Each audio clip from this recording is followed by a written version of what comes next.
Good evening, everyone. Ma'am, I live to halaga muk ke tore ko. Assalamualaikum. Hojiki, I live ta I mamangi live to nungai tre network si am chakpre. Andak ma'am seeing a brain live si pazana. Sound amadi voice si pazana tar ram tang ma'am na habiro.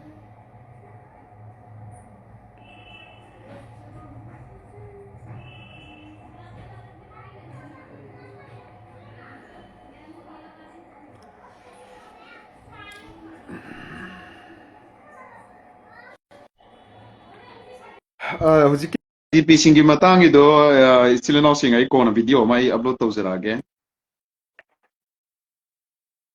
Hi. Hello, good evening. Um, Charabo friend. oh, sorry, Honaza. Was that the Kari injang. Sarabo? Oh, sorry. Kay mathil sage. Nasi comes for Isai. Okay, kay niya. Or Isai. Live asibu yung biri bitsili na using to sound naman de video si pazana ubram tang haibiro.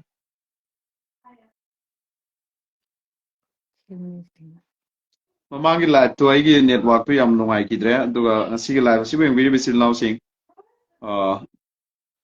kay gumo from the Eikhoi Sister Mir ay friend naman so. Dum yam na entertainment o insana si. Yam comment so pagi ba do bet comment over ka no.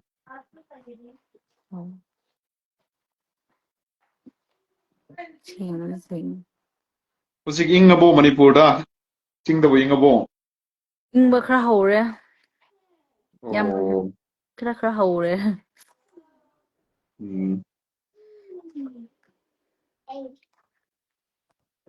Cheng Rosa Isa.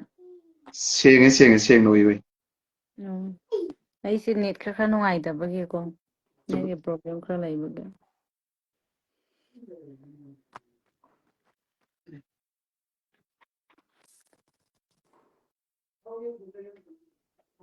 Brogi mai thankhre ama udre. Oh. Yam Rakra na. Udah so konser taro me. Ore. Oh.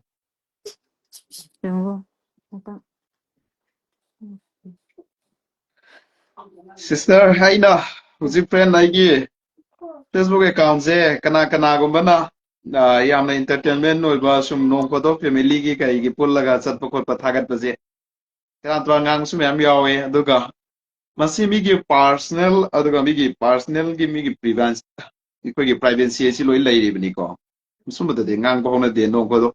Akoi leba ki wa ngangi aduga nakoi nagada sum yam taram gani koi gi voice sing yengam bayai ko.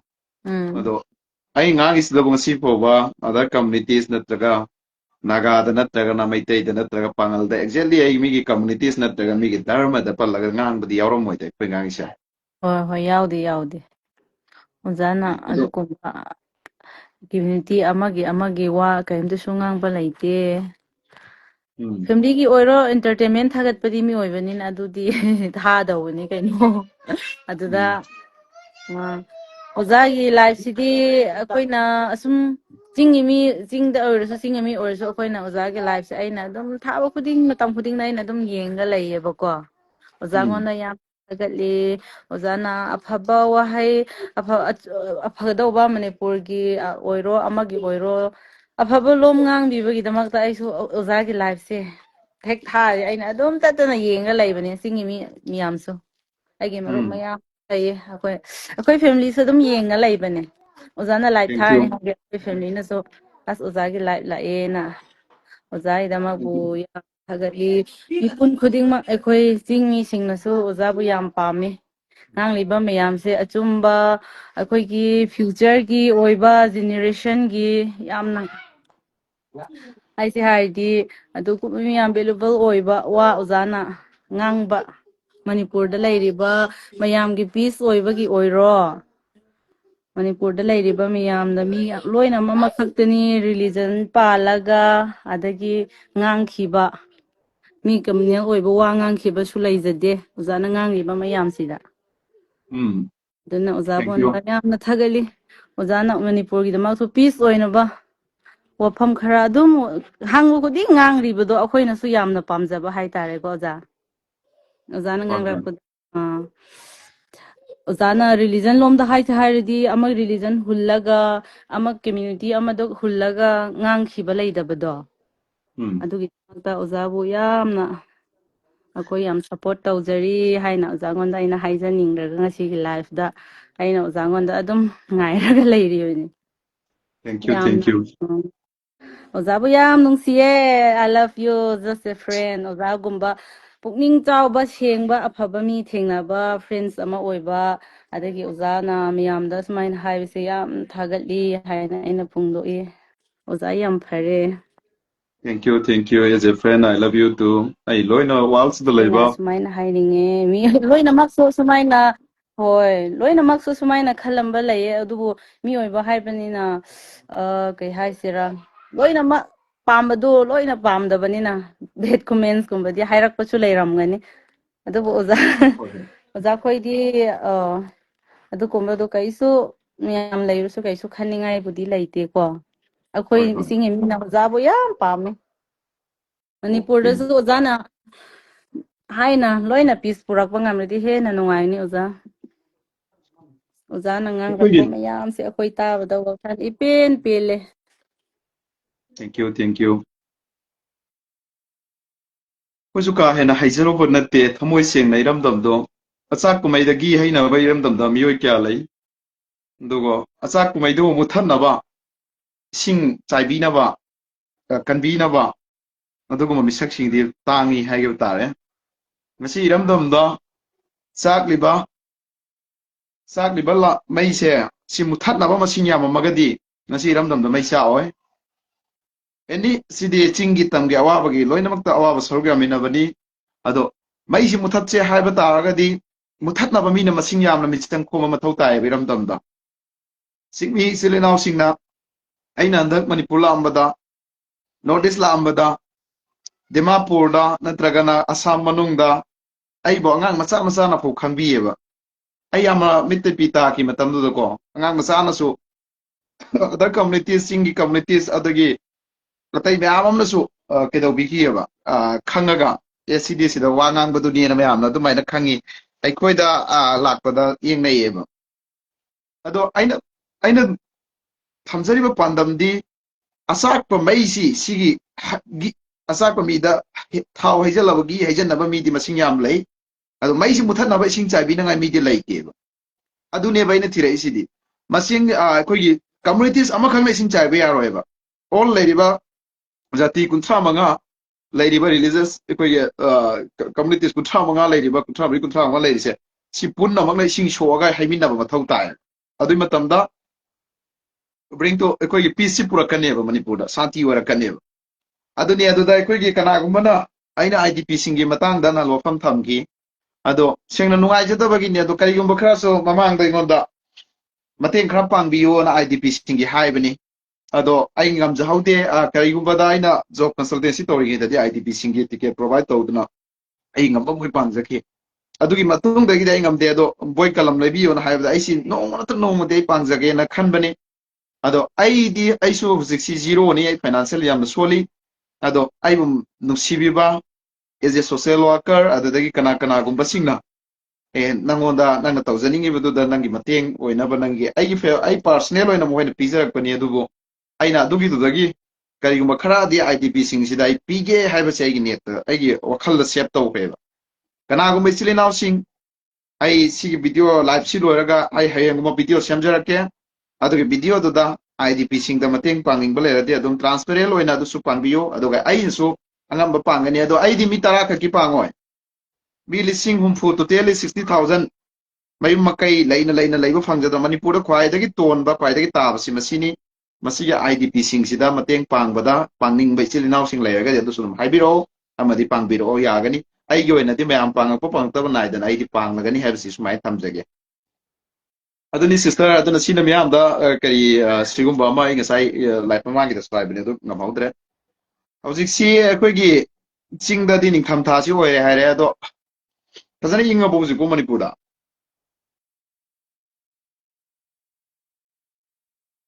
ꯃꯅꯤꯄꯨꯔꯗ ꯐꯖꯅ ꯏꯪꯉꯕꯣ sound tadre friend nangido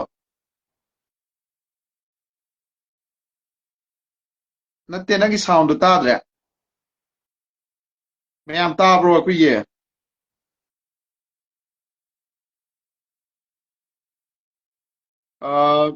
mir nahaki do sound tadre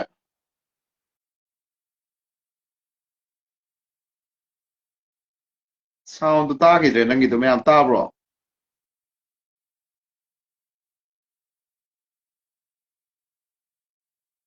sound tagidro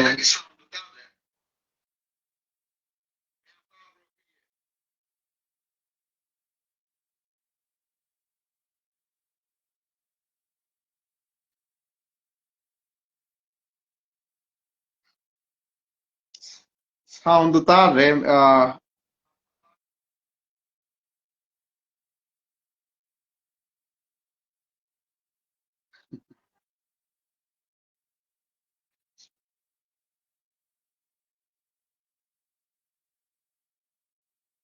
sound tadre nangido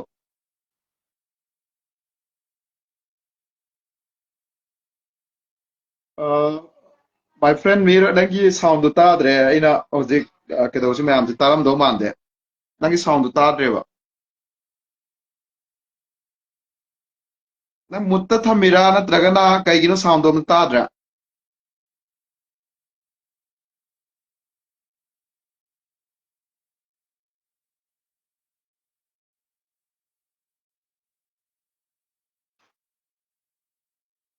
tadre nang sound tadre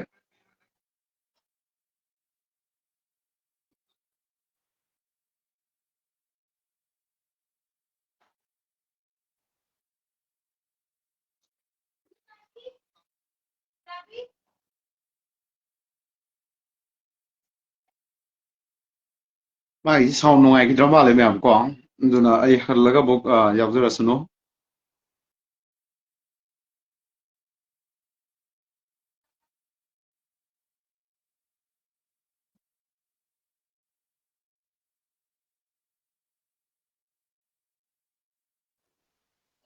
Hello. nang sound Taraba. to tare nang sound Oh. thong to ba Oh. muthatnamira kaino Khongdi kay kita number do soy bizala. Hꯧꯖꯤꯛꯇꯤ ꯐꯖꯅ ꯇꯥꯔꯕꯣ? tare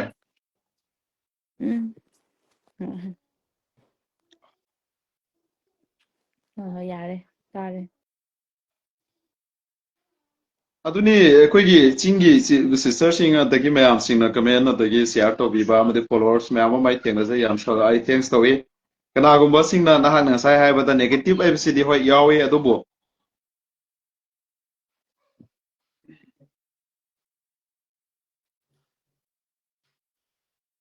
ꯍꯧꯖꯤꯛ ꯅꯪꯒꯤ ꯀꯩ ꯌꯥꯔꯝꯕꯅꯤ ꯍꯧꯖꯤꯛꯇꯤ ꯑꯩꯅ ꯉꯥꯡꯕꯁꯤ ꯇꯥꯕ꯭ꯔꯥ ꯃꯤꯔ ꯇꯥꯏ ꯐꯖꯅ ꯇꯥꯏ ꯍꯧꯖꯤꯛꯇꯤ ꯌꯥꯝ ꯅꯦꯠ ꯅꯨꯡꯉꯥꯏ aduna ngasagi adugi negative pirakpa positive pirakpadubude ꯑꯩꯈꯣꯏꯁꯨ ꯑꯗꯨꯒꯤ ꯑꯦꯗꯖꯁꯇꯃꯦꯟ ꯇꯧꯔꯤ ꯑꯗꯒꯤ ꯀꯩꯗꯧꯏ ꯌꯥꯝ ꯍꯦꯟꯃꯟꯕꯗꯨꯗꯤ ꯅꯨꯡꯉꯥꯏꯇꯦ ꯑꯩꯅ ꯉꯁꯥꯏ ꯃꯥꯅꯦ ꯃꯥꯅꯦ ꯍꯥꯏꯈ꯭ꯔꯦ ꯃꯅꯤꯄꯨꯔꯗ ꯂꯩꯔꯤꯕ ꯂꯥꯟꯁꯤꯗ ꯅꯣꯏ ꯅꯥꯒꯥꯁꯨ ꯄꯥꯉꯜꯁꯨ ꯃꯩꯇꯩꯁꯨ ꯀꯨꯀꯤꯁꯨ ꯑꯣꯜ ꯅꯦꯄꯥꯂꯤꯁꯨ ꯂꯩꯃꯤꯟꯅꯔꯤꯕ ꯑꯗꯒꯤ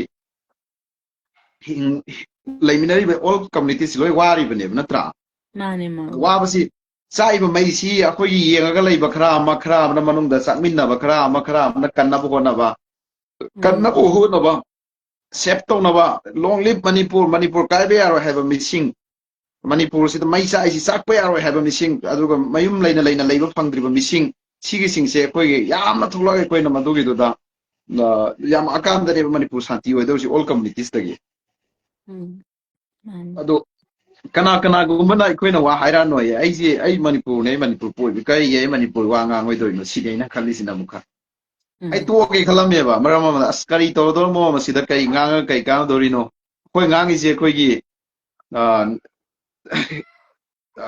ꯀꯩ ꯍꯥꯏꯕ ꯀꯩꯅꯣꯝ ꯍꯥꯏꯕꯅꯦ ꯑꯗꯨꯗ ꯏꯁꯤꯡ ꯆꯥꯏꯕꯒꯨꯝ ꯑꯣꯏꯔꯦꯅ ꯀꯔꯤꯝ ꯀꯥꯟꯅꯗ꯭ꯔꯦ ꯎꯇꯣꯡ ꯍꯧꯕꯗ ꯏꯁꯤꯡ ꯍꯩꯕꯒꯨꯝ ꯑꯣꯏꯔꯦ ꯑꯗꯨꯗꯤ ꯀꯔꯤ ꯇꯧꯗꯧꯅꯣ ꯑꯩ ꯊꯧꯔꯁꯤꯕꯨ ꯑꯩ ꯇꯣꯂꯣꯞ ꯐꯪꯉꯤꯕ꯭ꯔꯥ ꯀꯥꯏꯅ ꯈꯜꯂꯛꯑꯦꯕ ꯑꯗꯣ ꯑꯃꯨꯛꯀ ꯃꯣꯏꯒꯤ ꯁꯨꯝ ꯃꯈꯣꯏꯁꯤꯡꯁꯤꯒꯤ ꯎꯁꯤꯠꯇꯕꯁꯤ ꯁꯨꯝ ꯎꯔꯛꯄꯗ ꯑꯩꯅ ꯅꯨꯡꯉꯥꯏꯔꯛꯇꯗꯅ ꯑꯃꯨꯛꯀ ꯑꯁꯤꯗꯤ ꯃꯥꯅꯦ ꯃꯥꯅꯦ ꯃꯈꯣꯏꯁꯤꯡꯁꯤꯗꯗꯤ ꯑꯩ ꯁꯤꯔꯁꯨ ꯑꯩꯒꯤ ꯂꯥꯏꯐꯁꯤꯅ ꯂꯣꯏꯈ꯭ꯔꯁꯨ ꯃꯣꯏꯁꯤꯡꯁꯤꯒꯨꯝꯕꯅ Manipur thugai na hona ri yaro ena da yena raga sum khang boi wane ba uning Mani de ba mani. taning de moi ngang ba sing je ado Ah. malem da pithribi si de ngo ai kenom hai ge crystal sili naw sum yam ngam gani life sai khangi ado wal si da communal laitaba country do na tro sokhali ja communal laitaba khana chainaba laitaba naharo laitaba adoga dumba lutar laitaba mafam do ne sokhali ji Mani mani. Manipur da di phong na communal laitaba jati do di mut khrani na haijala imne ba phong na communal thore sum mayam si iramdam da yam taida ba thulai ne yam lai gre iramdam da adagi ekhoi gi Oi. mi ha angang hat kriba adagi neket ta every mayam ne thokri ji ekhoi wal da bu thokri ba sum mayam ne thokri ji ado sum mayam ji thok ta na ekhoi lauja bani ngang ja bani masjid ke shwa hen ba laite ado bo ekhoi gi singmi sili naw sing dagi ngasi sister koi mayam friend mayam ne engbi ba adagi ekhoi bo present to ba yam thagali matam lai ba kibikta aisu so is the god is one mapu dia makaktani Mani malem si mani. the god is one mapu dia makaktani ai na tongan tongan apam sana bani malem sangsar da madudi india gi democracy na supiri fundamental right to religion nang ya pamba jati de satpi ya na masida khut Mani. ti naroi si nang christian gi dai christian da Chingmee. nang sister na jesus ning ibado madu ai de thingu banga moy nang ya pamba ni ado ai na respect to kom thoi ai na la ning ibase la ai bon hoina respect to kom thoi sidi give respect take respect san ai koi gi lain se ai na mangonda respect thamra de bi store kaneba ado never Mani ever mani. da Chum. hairoi da ba mana kari migi bible migi gita migi church migi masjid mandir sipalaga wangang bai koi tawroi tabneba Mani mani. Chum.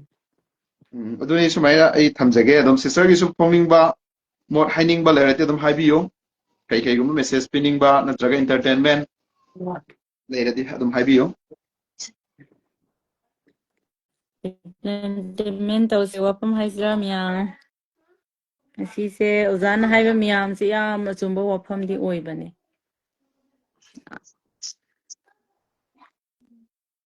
Kiri kiri wa haisiro. comment su pawo yengo bet comment di paro no fo mo pawo Comment para.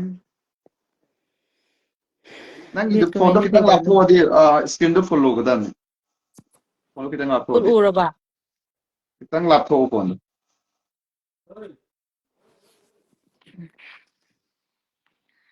Ya, bakra tho.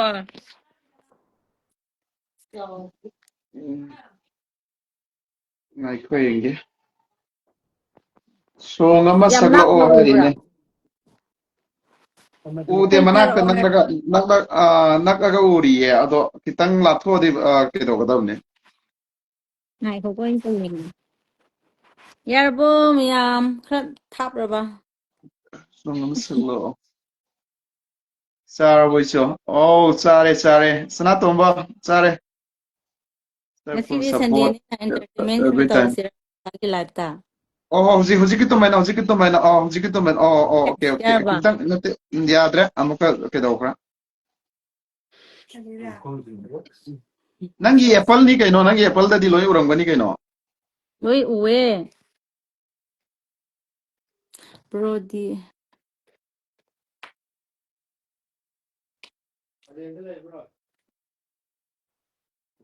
yare hair ko kaino hare yare hair ya Hoi.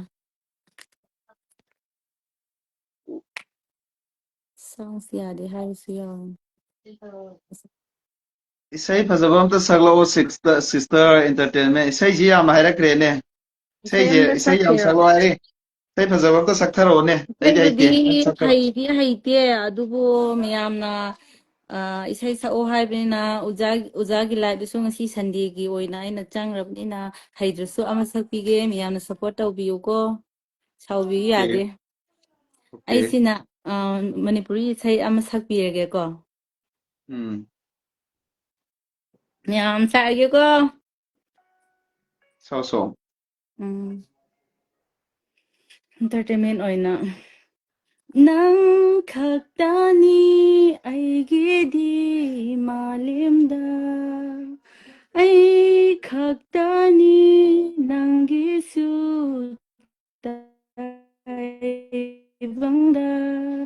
ꯑꯩꯈꯣꯏ ꯑꯅꯤ ꯂꯥꯞꯅꯒꯨꯝꯁꯤ ꯃꯄꯣꯛꯁꯤꯒꯤ ꯂꯩꯃꯤꯟꯅꯁꯤ ꯊꯣꯛꯂꯤꯕ ꯀꯣꯔꯧ ꯃꯥꯁꯨ ꯊꯣꯛꯂꯛꯄ ꯇꯥꯔꯕꯗ ꯁꯦꯠꯂꯤꯕ ꯃꯪꯂꯥꯟ ꯃꯥꯁꯨ ꯁꯦꯠꯂꯛꯄ ꯂꯦꯞꯂꯔꯕ ꯅꯪꯅ ꯑꯩꯒꯤ 이나ꯛꯇ ꯂꯩꯕꯤꯌꯨ ꯅꯪꯅ ꯑꯩꯒꯤ 이나ꯛꯇ ꯂꯩꯕꯤꯌꯨ ꯍꯦ ꯅꯨꯡꯁꯤꯕ ꯅꯪꯇꯅꯤ ꯑꯩꯒꯤꯗꯤ ꯑꯩ ꯈꯜꯂꯔꯣꯏ ꯑꯇꯣꯞꯄ ꯀꯅꯥꯕꯨ ꯅꯪꯅ ꯑꯩꯒꯤ ꯄꯨꯟꯁꯤ ꯈꯪꯂꯣꯏ ꯑꯣꯏꯕꯤꯗꯨꯅ ꯄꯨꯕꯤꯔꯨꯔꯣ ꯅꯨꯡꯁꯤꯕ Yam fazay sau to ꯀꯔꯤꯅꯣ makha ꯑꯃ tao. ꯌꯥꯎꯁꯤꯜꯂꯒ ꯍꯩꯇꯦꯗ Nokta nokta. ꯏꯁꯩꯕꯨꯗꯤ ꯑꯣꯖꯥꯒꯤ ꯂꯥꯏꯐꯇꯅꯤ ꯍꯥꯏꯅ ꯑꯩꯅꯇꯪ ꯁꯛꯄꯅꯦ ꯍꯩꯇꯦ ꯌꯥꯝꯅ ꯑꯩꯈꯣꯏ ꯃꯅꯤꯄꯨꯔ ꯑꯩꯅ ꯆꯤꯡꯃꯤ ꯑꯣꯏꯔꯤꯁꯦ ꯃꯅꯤꯄꯨꯔꯁꯦ ꯑꯩꯈꯣꯏꯒꯤ ꯀꯩꯅꯣ ꯑꯣꯏꯕꯅꯦ ꯃꯅꯤꯄꯨꯔꯤ ꯏꯁꯩ ꯌꯥꯝ ꯄꯥꯝꯗꯅ ꯃꯇꯦꯛꯇꯪ ꯉꯪꯖꯕꯅꯦ ꯃꯌꯥꯝ Ni comment yam support la very nice hairi. Aduna ꯑꯍꯥꯟꯕꯅꯦ ꯅꯍꯥꯟ ꯆꯠꯈ꯭ꯔꯕ ꯊꯥꯗꯨꯗ ꯑꯣꯖꯥꯒꯤ ꯂꯥꯏꯐꯇ ꯑꯩꯅ ꯅꯛ ꯁꯛꯑꯦꯀꯣ ꯑꯗꯨ ꯑꯩ ꯌꯥꯝꯅ ꯍꯩꯇ꯭ꯔꯕꯅꯤꯅ yam thagalai koi mir kamei magi Facebook account su follow to sanbiyo mayamna. Follow ꯇꯧꯁꯤꯟꯕꯤꯌꯣ ꯑꯩꯉꯣꯟꯗꯁꯨ ꯅꯨꯡꯁꯤꯕꯤꯗꯅ ꯃꯌꯥꯝ Alona Rongmei na su fazai na. ꯑꯩꯒꯤ ꯌꯥꯝ ꯅꯨꯡꯁꯤꯔꯕ ꯐ꯭ꯔꯦꯟꯅꯦ Oh, thank you yam hairi. Kene ꯅꯨꯡꯁꯤꯌꯦꯕ ꯅꯠꯇꯦ yam de nice ngata ngai gre ngasi di merina de ta gre. ꯑꯣ thank you ꯍꯩꯖꯕ ꯅꯠꯇꯦ ꯑꯣꯖꯥꯒꯤ ꯂꯥꯏꯐꯇ ꯑꯩ ꯆꯪꯔꯒ ꯑꯣꯖꯥꯒꯤ ꯁꯞꯄꯣꯔꯠ ꯑꯣꯏꯅ ꯃꯌꯥꯝꯗꯏꯟꯇꯔꯇꯦꯟꯃꯦꯟ ꯇꯧꯅꯤ ꯃꯌꯥꯝꯅ ꯁꯞꯄꯣꯔꯠ ꯇꯧꯕꯤꯕ ꯌꯥꯝꯅ ꯊꯦꯡꯛ ꯌꯨ ꯊꯦꯡꯛ ꯌꯨ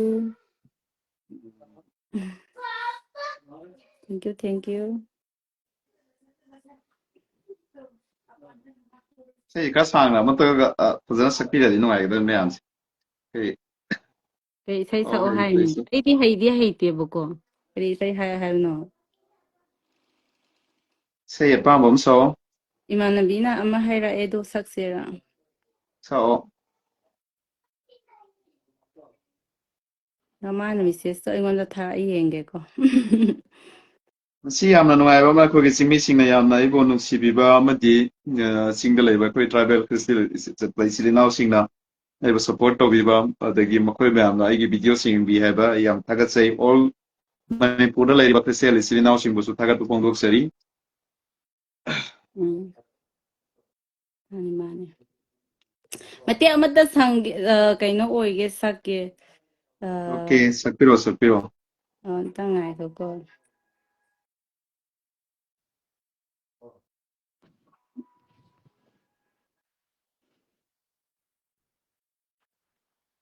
ꯑꯩ ꯃꯦꯁꯦꯁꯁꯤꯗ ꯆꯦꯛ ꯇꯧꯔ ꯃꯦꯁꯦꯁ ꯄꯥꯔꯅꯤ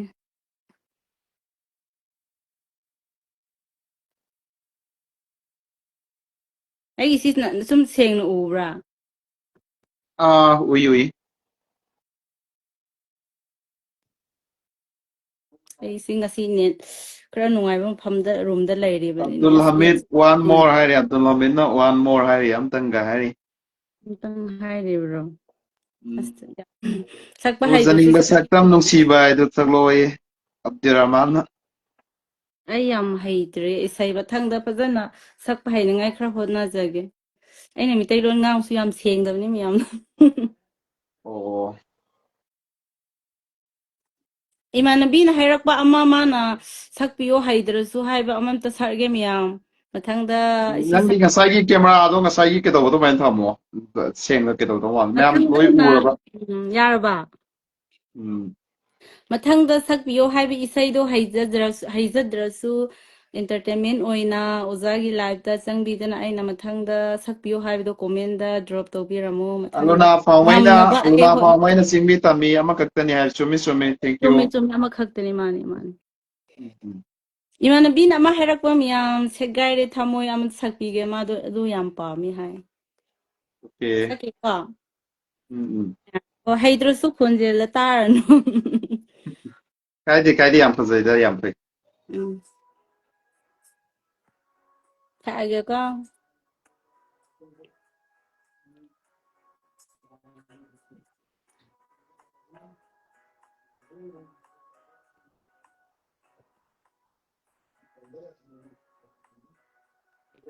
ꯁꯦꯠꯀꯥꯏꯔꯦ ꯊꯃꯣꯏꯒꯤ ꯃꯆꯦꯠꯁꯤꯅ ꯆꯨꯁꯤꯡꯅ ꯂꯩꯍꯧꯔꯦ ꯅꯨꯡꯁꯤꯕ ꯋꯥꯀꯠꯄꯁꯨ ꯉꯝꯂꯔꯣꯏ ꯆꯤꯟꯕꯥꯟꯁꯦ ꯀꯔꯤꯒꯤ ꯄꯣꯠꯆꯤꯛꯄꯤꯔꯝꯃꯤ ꯅꯈꯨꯠꯅ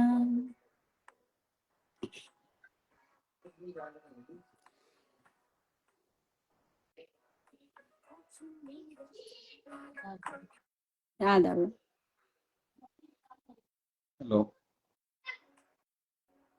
ꯁꯦꯡꯕ꯭ꯔꯥ तारमे से मती म तारमे तो ताखिद्रे ꯁꯛꯑꯒꯦ ꯃꯌꯥꯏꯗ ꯑꯣꯏꯔꯁꯨ ꯁꯛꯑꯒꯦꯀꯣ ꯂꯣꯏꯗꯔ ꯌꯥꯗ꯭ꯔꯦ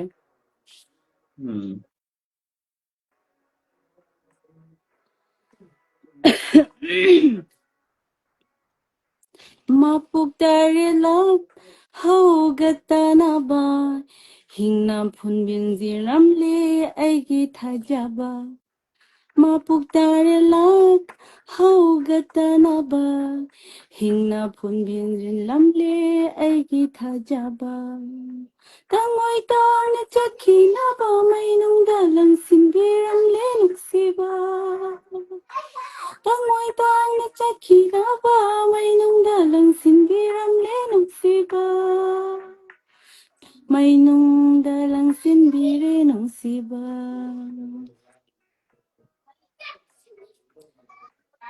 yam fuzai mukha ꯑꯩ ꯊꯃꯣꯏꯒꯤ ꯃꯆꯦꯠꯁꯤꯅ ꯆꯨꯁꯤꯟꯗꯨꯅ ꯂꯩꯍꯧꯔꯦ ꯅꯨꯡꯁꯤꯕ ꯋꯥꯀꯠꯄꯁꯨ ꯉꯝꯂꯔꯣꯏ ꯆꯤꯟꯕꯥꯟꯁꯤ ꯀꯔꯤꯒꯤ ꯐꯣꯠꯆꯤꯟꯕꯤꯔꯝꯃꯤ ꯅꯈꯨꯠꯅ ꯌꯥꯎꯔꯥ yai ama ꯈꯔ kaina ꯉꯪꯒꯅꯤ aluna phamaina hare si rongmei gi choma sa ga oda tahan bi hari ꯑꯣ ꯑꯩꯁꯨ ꯔꯣꯡꯃꯩ ꯑꯣꯏꯕꯅꯦ ꯔꯣꯡꯃꯩꯒꯤꯀꯣ ꯂꯨꯅꯥ ꯀꯔꯝꯕ ꯏꯁꯩ ꯄꯥꯝꯕ꯭ꯔꯥ aidi khangde ado mangonda hango kramba pambano hangto Luna aduna please ꯑꯩ ꯀꯔꯝꯕ ꯑꯩꯅ ꯍꯦꯛꯇ ꯍꯩꯕ ꯑꯃꯇ ꯁꯛꯄꯤꯌꯣꯔꯥ ꯔꯣꯡꯃꯩꯒꯤ ꯍꯥꯏꯔꯗꯤ sao noi fuzaba sao Luna ꯅꯪ ꯀꯔꯝ ꯍꯥꯏ ꯁꯛꯑꯣ ꯍꯥꯏꯅꯣ rongmei gi fazaba sao kaino aidi rongmei maron su khangdraga ꯔꯣꯡꯃꯩꯒꯤ ꯑꯣꯏꯔꯗꯤ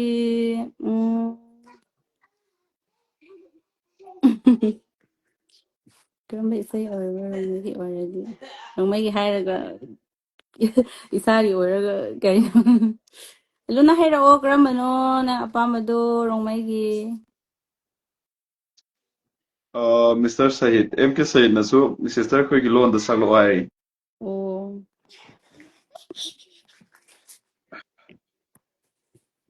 ꯀꯔꯝꯕ ꯁꯛꯑꯣ ꯍꯥꯏꯅꯣ ꯑꯩꯈꯣꯏꯒꯤꯁꯦ Charabo James Bond chare nangi apamba adum sakoye luna phamaina nangi apamba sawe yai saklo rongmei gi sei ama ta saw nang na pambo Rongmei ꯑꯣꯏꯔꯗꯤ ꯀꯔꯝꯕ ꯁꯛꯁꯤꯔꯀꯣ ꯑꯩꯅ ꯍꯩꯕꯗꯣ ꯃꯌꯥꯝꯗꯤ ꯂꯩ ꯍꯥꯏꯔꯛꯑꯒ ꯍꯦꯛꯇ ꯑꯍꯥꯟꯕ ꯑꯣꯏꯒꯦꯔꯥ ꯏꯀꯥꯏꯕ ꯑꯃ ꯌꯥꯎ ꯋꯥꯈꯜꯇ ꯊꯣꯛꯇꯔꯤꯅꯦ ama ta saw yaida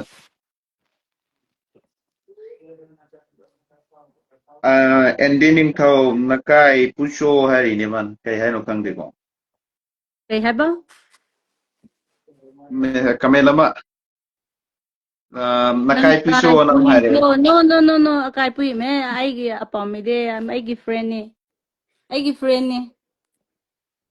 live just si ꯑ friend wengbiriba sigi all community Chingmee Tammee amadi all pangal amadi maitai leiba loinamang ngasiga live si share tawbiyo nungsibada paisa tingde nungsinaba haibasi malemda khwaidagi afaba thabukni ꯃꯥꯅꯦ aduna ꯃꯥꯅꯦ ngasi mayamnasu tare Chingmee sirinawnasu mayam ama yengbi akhoi gi tampaktasu mayam yengbi akhoi video sing react tawnari youtubers sing adai bloggers sing mayam amanasu akhoi gi kedori ai di copyright su thamdabani ado ngasiga live sida ꯇꯥꯛꯆꯕꯗꯤ ꯑꯩꯈꯣꯏ ꯉꯁꯤ ꯃꯁꯥꯅ ꯐꯪꯖꯔꯦ ꯃꯁꯤ ꯏꯆꯤꯜ ꯏꯅꯥꯎꯁꯤꯡꯗ ꯃꯦꯟ ꯑꯣꯏꯅ ꯄꯤꯅꯤꯡꯕꯗꯤ ꯑꯩꯈꯣꯏ ꯍꯥꯟꯅ ꯁꯨꯅꯕ ꯈꯠꯅꯕ ꯍꯨꯟꯅꯕꯅ ꯀꯔꯤꯝ ꯀꯥꯟꯅꯔꯣꯏ ꯅꯨꯡꯁꯤꯅꯅ ꯁꯨꯃꯥꯏꯅ ꯖꯥꯇꯤ ꯑꯃꯒ ꯖꯥꯇꯤ ꯑꯃꯒ ꯅꯣꯡ ꯐꯥꯗꯣꯛ ꯅꯨꯡꯉꯥꯏꯕ ꯍꯔꯥꯎꯕ ꯅꯈꯣꯏ ꯐꯦꯁꯇꯤꯚꯦꯜ ꯂꯥꯛꯄꯗ ꯑꯩꯈꯣꯏ ꯆꯠꯄ ꯑꯩꯈꯣꯏ ꯐꯦꯁꯇꯤꯚꯦꯜ ꯂꯥꯛꯄꯗ ꯃꯈꯣꯏ ꯂꯥꯛꯄ ꯃꯁꯤꯅ ꯈ꯭ꯋꯥꯏꯗꯒꯤ ꯍꯦꯟꯅ ꯐꯕꯅꯤ ꯑꯗꯨꯅ ꯑꯩꯈꯣꯏ ꯆꯤꯡꯃꯤ ꯇꯝꯃꯤ ꯑꯃꯠꯇꯅꯤꯅ ꯉꯁꯥꯏ ꯑꯩꯈꯣꯏ ꯌꯦꯂꯣꯅꯥ ꯄꯥꯎꯃꯩꯅ ꯍꯥꯏꯈꯤꯕꯗꯣ ꯌꯥꯝꯅ 100 ꯆꯨꯝꯃꯦ ꯃꯗꯨꯃ ꯑꯗꯨꯒꯤ ꯋꯥꯈꯜꯂꯣꯟꯗ ꯑꯥꯏꯗꯤꯌꯥ ꯑꯣꯐ ꯃꯅꯤꯄꯨꯔꯗ ꯍꯤꯡꯃꯤꯟꯅꯁꯤ ꯏꯔꯩꯆꯥꯁꯤꯡ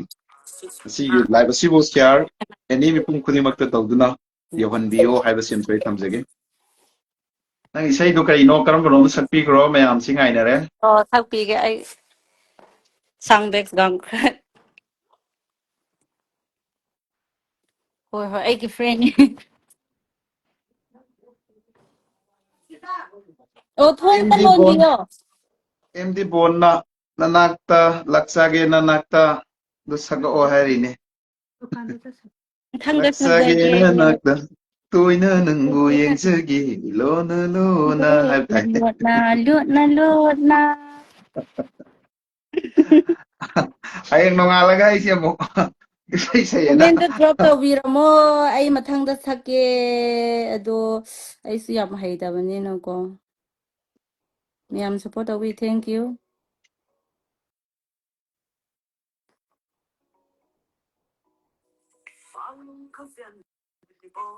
ꯑꯩꯗꯣ ꯑꯩꯈꯣꯏꯒꯤ ꯏꯁꯩ ꯈꯔ ꯉꯪꯒꯦ ꯑꯩꯈꯣꯏꯒꯤ ꯁꯣꯔꯤ ꯑꯩꯈꯣꯏ ꯏꯁꯩ ꯑꯣꯏꯅ ꯁꯛꯔꯛꯀꯦ ꯇꯦꯟꯕꯀꯣ ꯃꯇꯦꯛ ꯎꯝ ꯁꯛꯀꯦ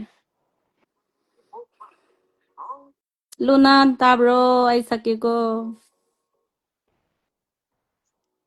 ꯃꯪꯗꯨ ꯇꯣꯗꯤ ꯁꯃꯌꯨ ꯂꯨꯇꯥ ꯁꯣꯅ ꯁꯣꯅ ꯁꯥꯎꯟ ꯂꯣ ꯑꯣ ꯁꯥꯎꯟ ꯂꯣ ꯑꯂꯨꯡ ꯈꯖꯦꯟ ꯃꯩꯕꯣꯝ ꯄꯣꯛꯕꯛ ꯊꯦ ꯑꯣ ꯅꯪ ꯇꯥꯍꯧꯂꯞ ꯈꯧꯇꯩꯔꯨꯏ ꯖꯤꯌꯟꯃꯩ ꯃꯔꯤ ꯆꯣꯡꯊꯥꯎ ꯀꯟꯊꯦ ꯄꯣꯛꯕꯛ ꯊꯦ ꯀꯁꯁꯨꯅ ꯅꯨꯏ ꯂꯧꯗ ꯈꯣꯟꯊ ꯖꯦꯟꯃꯥꯏ ꯀꯤꯛꯄꯝ ꯂꯧꯗꯨꯛ ꯂꯧ ꯄꯨꯟꯊꯦ ꯑꯥꯏꯊꯣ ꯄꯨꯟꯊꯦ ꯑꯥꯏ ꯄꯨꯟꯊꯦ ꯑꯥꯏꯊꯣ ꯄꯨꯟꯊꯦ ꯑꯥꯏ ꯄꯨꯟꯊꯦ ꯍꯥꯏꯔꯤꯁꯦ ꯑꯩ ꯅꯨꯄꯤ ꯑꯃꯗꯣ ꯆꯥꯔ ꯑꯩ ꯉꯥꯎꯔꯦ ꯍꯥꯏꯕꯅꯦ ꯄꯨꯟꯊꯦ ꯍꯥꯏꯔꯤꯁꯦ ꯑꯩꯈꯣꯏ ꯑꯣ ꯂꯣꯟ ꯌꯥꯝ ꯑꯂꯨꯡ ꯑꯣ ꯈꯥꯖꯦꯟ ꯃꯩꯕꯣꯝ ꯄꯣꯛꯕꯛ ꯊꯦ ꯍꯥꯏꯕꯅꯤ ꯈꯪꯗꯕ ꯃꯌꯥꯝ ꯂꯩꯔꯝꯅꯦ ꯀꯣꯃꯦꯟꯗ ꯑꯝꯇꯪ ꯌꯦꯡꯉꯣ ꯑꯣꯖꯥ ꯎꯈ꯭ꯔꯨꯜꯗ ꯑꯩꯒꯤ ꯊꯋꯥꯏ ꯂꯩꯍꯧꯔꯦꯗꯣ ꯁꯛꯑꯣ ꯃꯇꯦꯛ ꯑꯃꯇꯪ ꯁꯛꯄ ꯇꯥꯔꯦ ꯑꯗꯨꯗꯤꯀꯣ ꯑꯩꯁꯨ ꯎꯝ ꯍꯩꯇ꯭ꯔꯕꯅꯤ ꯃꯇꯦꯛꯗꯤ ꯂꯣꯏ ꯍꯩꯌꯦ ꯎꯈ꯭ꯔꯨꯜꯗ ꯑꯩꯒꯤ ꯊꯋꯥꯏ ꯂꯩꯍꯧꯔꯦ ꯎꯈ꯭ꯔꯨꯜꯗꯗꯤ ꯂꯩꯍꯧꯗꯦ ꯑꯣꯏꯔꯁꯨ ꯑꯣꯏꯔꯒꯦꯀꯣ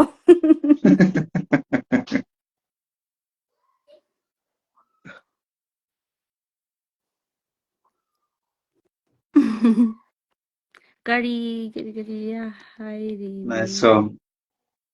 ꯊꯦꯡꯀ꯭ꯌꯨ ꯀꯔꯤ ꯍꯥꯏꯔꯤꯕꯅꯣ ꯁꯤꯁꯇꯔ ꯅꯪ ꯁꯛꯈꯤꯕꯗꯣ ꯀꯔꯤ ꯍꯥꯏꯔꯤꯕꯅꯣ ꯍꯪꯉꯦ ꯑꯣ ꯑꯩꯅ ꯁꯛꯄ ꯏꯁꯩꯗꯨꯔꯣ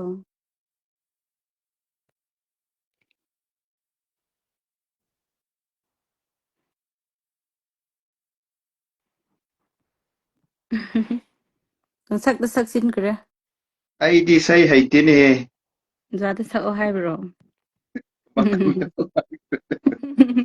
ꯏꯁꯩ ꯍꯩꯇꯕ ꯀꯩꯅꯣ ꯑꯣꯏꯕꯅꯤꯅ ꯑꯩꯅ ꯍꯩ ꯇꯥꯔꯦꯅꯦ ꯍꯦꯛꯇ ꯈꯪꯕꯗꯣ ꯉꯥꯡꯕꯤꯈ꯭ꯔꯦ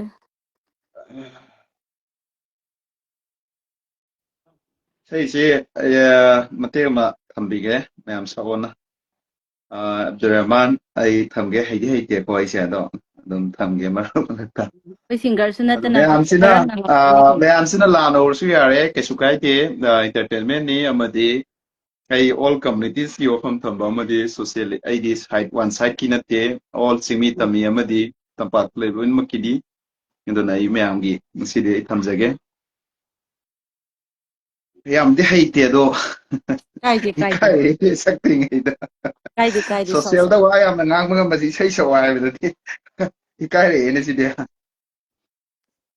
ꯑꯗꯨꯒ ꯑꯩꯒꯤ ꯐ꯭ꯔꯦꯟ ꯃꯌꯥꯝ ꯑꯩꯒꯤꯁꯦ ꯀꯣꯄꯤꯔꯥꯏꯠ ꯏꯁꯨ ꯂꯩꯗꯅ ꯂꯥꯏꯐꯇꯁꯨ ꯆꯠꯄꯤꯗꯣ ꯉꯁꯥꯏꯁꯨ ꯑꯗꯨꯅꯤ ꯅꯦꯠꯀꯤ ꯅꯠꯇꯦ ꯑꯗꯨꯅ ꯁꯤꯒꯤꯁꯤ ꯔꯤꯚꯤꯌꯨ ꯊꯥꯕ ꯍꯥꯏꯕ꯭ꯔꯥ ꯀꯩꯅꯣꯗꯨꯁꯤꯡꯗꯨ ꯈꯔ ꯊꯥꯕꯤꯔꯛꯑꯣꯀꯣ ꯑꯝꯇꯪ ꯑꯩꯁꯤ ꯐꯦꯁꯕꯨꯛꯁꯤ ꯈꯔꯗꯤ ꯏꯁꯨ ꯀꯣꯄꯤꯔꯥꯏꯠ ꯏꯁꯨꯁꯤꯡ ꯂꯣꯏ ꯂꯣꯏꯁꯜꯂꯛꯑꯦ ꯀꯅꯥꯒꯨꯝꯕ ꯔꯤꯚꯤꯌꯨ ꯊꯥꯕꯤꯔꯛꯏ ꯁ꯭ꯇꯥꯔ ꯊꯥꯕꯤꯔꯛꯏ ꯊꯦꯡꯛ ꯌꯨ ꯂꯣꯏꯅꯃꯛ ꯑꯗꯨꯒ ꯑꯩꯈꯣꯏꯒꯤ ꯏꯆꯤꯟ ꯏꯅꯥꯎꯁꯤꯡꯅꯁꯨ ꯑꯗꯨꯝ ꯁꯞꯄꯣꯔꯠ ꯇꯧꯕꯤꯌꯣꯅ ꯑꯩ ꯊꯝꯖꯒꯦ ꯑꯗꯨꯒ ꯐꯣꯂꯣꯋꯔꯁꯨ 27 ꯁꯝꯊꯤꯡ ꯍꯦꯜꯂꯤ ꯃꯌꯥꯝꯒꯤ ꯁꯞꯄꯣꯔꯠꯅꯅꯤ ꯑꯗꯨꯅ ꯃꯈꯥ ꯇꯥꯕꯁꯨ ꯑꯗꯨꯝ ꯃꯌꯥꯝꯅ ꯁꯞꯄꯣꯔꯠ ꯇꯧꯕꯤꯌꯨ ꯏꯔꯝꯗꯝꯒꯤꯗꯃꯛ ꯑꯩ ꯊꯝꯖꯒꯦ ꯄꯨꯟꯁꯤꯁꯤꯅ ꯑꯍꯥꯟꯕ ꯃꯪꯐꯥꯎꯅꯔꯛꯄ ꯃꯤꯀꯨꯞꯇ ꯉꯥꯏꯗꯨꯅ ꯂꯩꯔꯝꯃꯤ ꯁꯥꯟꯇꯤꯒꯤ ꯌꯦꯛꯅꯕ ꯀꯌꯥ ꯀꯌꯥ ꯃꯥꯂꯦꯝꯁꯤꯗ ꯄꯨꯟꯁꯤꯁꯤꯅ ꯑꯍꯥꯟꯕ ꯃꯪꯐꯥꯎꯅꯔꯛꯄ ꯃꯤꯀꯨꯞꯇ ꯉꯥꯏꯗꯨꯅ ꯂꯩꯔꯝꯃꯤ ꯁꯥꯟꯇꯤꯒꯤ ꯌꯦꯛꯅꯕ ꯀꯌꯥ ꯀꯌꯥ ꯃꯥꯂꯦꯝꯁꯤꯗ ꯁꯤ ꯈꯛꯇꯪ ꯑꯩ ꯇꯝꯖꯔꯒꯦ ꯑꯇꯩ ꯌꯥꯝ ꯍꯩꯇꯦ ꯐꯔꯦ ꯌꯥꯝ ꯐꯔꯦ ꯇꯥꯕ ꯌꯥꯝ ꯅꯨꯡꯉꯥꯏꯔꯦ ꯑꯣꯖꯥ ꯌꯥꯝ ꯐꯩ ꯌꯥꯝ ꯐꯩ ꯑꯦꯟꯇꯔꯇꯦꯟꯃꯦꯟ ꯇꯧꯕꯤꯌꯨꯁꯦ ꯃꯌꯥꯝꯅꯁꯨ ꯁꯞꯄꯣꯔꯠ ꯁꯤꯁꯇꯔ ꯇꯧꯕꯤꯌꯨ ꯁꯤꯁꯇꯔ ꯑꯣꯖꯥꯕꯨ ꯌꯥꯝꯅ ꯅꯨꯡꯁꯤ ꯆꯝꯅ ꯑꯗꯨꯒ ꯃꯤ ꯌꯥꯝꯅ ꯌꯦꯡꯂꯤ ꯂꯥꯏꯐꯁꯦ okay thank you thank you ꯑꯗꯨꯒ ꯏꯆꯜꯗꯤ ꯀꯗꯥꯏꯗꯒꯤꯅꯣ ꯑꯃꯦꯔꯤꯀꯥꯟ ꯃꯍꯥꯛꯁꯤ ꯑꯩꯈꯣꯏ ꯆꯥꯟꯗꯦꯜ ꯅꯠꯇ꯭ꯔ ꯃꯈꯣꯏꯁꯦ ꯄꯂꯦꯜꯅꯤ ꯆꯥꯟꯗꯦꯜ ꯄꯂꯦꯜ ꯍꯥꯏꯔꯁꯨ ꯌꯥꯏꯗ ꯄꯂꯦꯜ ꯄꯂꯦꯜ ꯑꯣꯏꯕꯅꯦ ꯄꯂꯦꯜꯅꯤ ꯃꯈꯣꯏꯁꯦ ꯄꯂꯦꯜꯗꯅꯤ ꯑꯩꯁꯦ ꯑꯔꯨꯅꯥ ꯋꯥꯎ ꯔꯣꯡꯃꯩ thank you bro nice thank you ꯑꯩ ꯈꯣꯟꯖꯦꯜꯗꯤ ꯍꯩꯇꯕꯅꯤꯀꯣ ꯁꯣꯔꯦꯟꯒꯤ ꯁꯛꯂꯛꯑꯣ ꯊꯝꯅꯥ ꯊꯥꯔꯣ ꯊꯝꯕꯥꯜꯂꯛꯇ ꯊꯧꯔꯛꯄ ꯆꯃꯨꯒꯨꯝ ꯅꯤꯡꯇꯝꯅ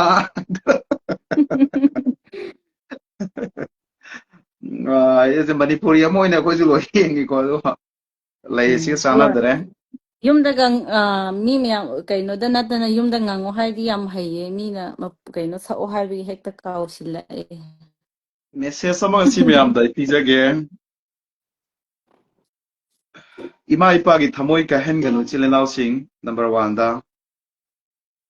ꯅꯪꯒꯤ ꯁꯔꯒ ꯑꯃꯗꯤ ꯅꯣꯔꯣꯛ ꯍꯥꯏꯕꯁꯤ ꯏꯃꯥ ꯏꯄꯥꯒꯤ ꯈꯣꯡꯌꯥꯗ ꯂꯩ ꯍꯥꯏ ꯑꯗꯨꯅ ꯏꯃꯥ ꯏꯄꯥꯒꯤ ꯊꯃꯣꯏꯕꯨ ꯀꯩꯗꯧꯅꯨꯡꯗ ꯀꯥꯏꯍꯟꯒꯅꯨ ꯏꯃꯥ ꯏꯄꯥ ꯑꯍꯜ ꯑꯣꯏꯔꯕꯁꯤꯡꯕꯨ ꯂꯨꯅ ꯁꯦꯕꯥ ꯇꯧꯕꯤꯌꯨ ꯅꯨꯡꯁꯤ ꯆꯥꯟꯅ ꯊꯝꯕꯤꯌꯨ ꯏꯃꯥ ꯏꯄꯥꯅ ꯑꯩꯈꯣꯏꯕꯨ ꯄꯣꯛꯂꯛꯄꯒꯤ ꯉꯁꯤ ꯑꯩꯈꯣꯏ ꯂꯣꯟꯕ ꯉꯝꯃꯤꯕꯅꯤ ꯁꯪꯁꯥꯔꯁꯤꯗ ꯇꯤꯟꯅꯕ ꯉꯝꯃꯤꯕꯅꯤ ꯃꯁꯤꯒꯤꯁꯦ ꯑꯍꯟ ꯀꯌꯥꯅ ꯑꯩꯉꯣꯟꯗ ꯃꯁꯤꯒꯤ ꯃꯇꯥꯡꯗ ꯍꯥꯏꯕꯤꯌꯨ ꯑꯣꯖꯥ ꯔꯤꯌꯥꯁ ꯑꯗꯨꯒ ꯏꯆꯥ ꯅꯨꯄꯥꯅ ꯍꯥꯏꯕꯁꯤ ꯃꯩꯇꯩꯗꯁꯨ ꯌꯥꯎꯏ ꯄꯥꯉꯜꯗꯒꯤꯁꯨ ꯌꯥꯎꯏ ꯅꯥꯒꯥꯗꯒꯤꯁꯨ ꯌꯥꯎꯏ ꯏꯃꯥ ꯏꯄꯥꯒꯤ ꯊꯃꯣꯏꯁꯤ ꯀꯩꯗꯧꯅꯨꯡꯗ ꯀꯥꯏꯍꯜꯂꯣꯏꯁꯤ ꯍꯦꯛ ꯏꯁꯣꯔꯒꯤ ꯃꯊꯪꯗ ꯃꯤꯠꯅ ꯎꯕ ꯏꯁꯣꯔꯒꯤ ꯍꯦꯛ ꯃꯊꯪꯗ ꯂꯩꯕ ꯍꯥꯏꯔꯗꯤ ꯏꯃꯥ ꯏꯄꯥꯅꯤ ꯑꯗꯨꯅ ꯏꯃꯥ ꯏꯄꯥꯒꯤ ꯊꯃꯣꯏꯕꯨ ꯍꯔꯥꯎꯍꯜꯂꯒ ꯑꯍꯜ ꯑꯣꯏꯔꯕ ꯃꯈꯣꯏꯕꯨ ꯑꯩꯈꯣꯏ ꯊꯃꯣꯏ ꯀꯥꯏꯍꯜꯂꯣꯏꯁꯤ ꯑꯉꯝꯕ ꯁꯦꯕꯥ ꯇꯧꯁꯤ ꯆꯥꯅꯤꯡꯕ ꯄꯤꯖꯁꯤ ꯍꯥꯏꯕꯁꯤ ꯃꯌꯥꯝꯗ ꯑꯩꯅ ꯃꯦꯁꯦꯖ ꯑꯣꯏꯅ ꯄꯤꯖꯔꯤ ꯑꯆꯨꯝꯕꯅꯤ ꯑꯆꯨꯝꯕꯅꯤ ꯑꯣꯖꯥ ꯌꯥꯝ ꯊꯥꯒꯠꯂꯤ ꯑꯆꯨꯝꯕ ꯋꯥꯐꯝꯅꯤ ꯃꯤꯌꯥꯝ ꯇꯧꯁꯦ ꯑꯣꯖꯥꯅ ꯍꯥꯏꯕꯗꯣ ꯑꯆꯨꯝꯕ ꯋꯥꯐꯝꯅꯤ ꯑꯦꯝꯗꯤ ꯁꯨꯀꯨꯔ ꯔꯣꯖꯥ ꯄꯂꯦꯜ ꯑꯣꯏꯔꯗꯤ ꯑꯩꯈꯣꯏ ꯂꯩꯀꯥꯏꯅꯤꯅꯦ ꯁꯤꯁꯇꯔ ꯑꯣ ꯅꯛꯅꯔꯦ ꯑꯣ ꯅꯛꯅꯔꯦ ꯑꯩꯈꯣꯏꯁꯦ ꯐꯣꯂꯣ ꯇꯧꯁꯤꯜꯂꯣ ꯑꯩꯈꯣꯏ ꯃꯌꯥꯝ ꯐ꯭ꯔꯦꯟ ꯑꯣꯏꯁꯦ ꯋꯥꯐꯝꯅꯦ ꯕ꯭ꯔꯣ ꯂꯩꯀꯥꯏ ꯌꯥꯝ ꯅꯛꯅ ꯂꯩꯔꯝꯃꯦ ꯑꯗꯨꯒ ꯑꯩꯈꯣꯏꯒꯤ ꯏꯒꯣ ꯍꯥꯏꯕꯁꯤ ꯑꯃ ꯏꯆꯤꯟ ꯏꯅꯥꯎꯁꯤꯡ ꯅꯦꯚꯔ ꯑꯦꯚꯔꯗ ꯇꯧꯕꯤꯒꯅꯣ ego is the way of hell ꯍꯥꯏꯌꯦꯕ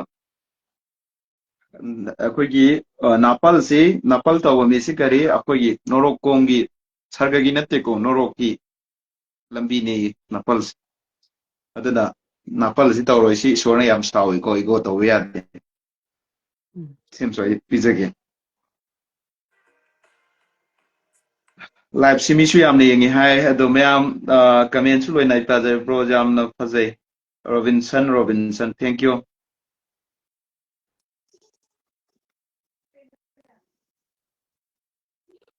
ꯑꯗꯣ ꯃꯥꯂꯦꯝꯁꯤꯗ ꯂꯩꯔꯤꯕ ꯏꯆꯤꯜ ꯏꯅꯥꯎꯁꯤꯡ ꯍꯧꯖꯤꯛꯀꯤ ꯃꯇꯝꯗ ꯑꯩꯈꯣꯏꯅ ꯈꯟꯒꯗꯕ ꯑꯃꯅ ꯍꯟꯖꯤꯟ ꯍꯟꯖꯤꯟꯁꯨ ꯍꯥꯏꯈꯤꯅꯤ ꯍꯥꯏꯒꯅꯤ ꯊꯥꯒꯤ ꯂꯩꯕꯥꯛꯇ ꯌꯨꯝ ꯇꯥꯅꯕ ꯊꯤꯅꯔꯕꯅꯤ ꯏꯔꯝꯗꯝꯗ ꯂꯩꯔꯤꯕ ꯏꯔꯩꯆꯥ ꯑꯩꯈꯣꯏ ꯀꯔꯤ ꯈꯟꯕ ꯇꯥꯏ ꯑꯩꯈꯣꯏꯁꯨ ꯍꯥꯟꯅ ꯁꯨꯅꯕꯅ ꯀꯔꯤꯁꯨ ꯀꯥꯟꯅꯔꯣꯏ ꯄꯤꯁꯅ ꯈ꯭ꯋꯥꯏꯗꯒꯤ ꯑꯐꯕ ꯑꯣꯏꯒꯅꯤ ꯍꯥꯏꯕꯁꯤ ꯋꯥꯈꯜ ꯑꯝꯇꯪ ꯏꯁꯣꯔꯅ ꯆꯪꯍꯟꯕꯤꯕ ꯑꯣꯏꯁꯅꯨ ꯁꯤꯁꯨ ꯑꯩ ꯄꯤꯖꯒꯦ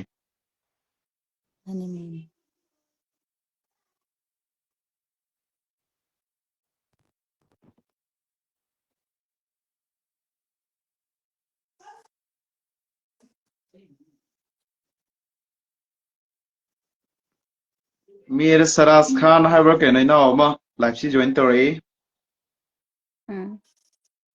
accept to krabane kadai da gi pi no ina se kai hening bano ka tang thambiu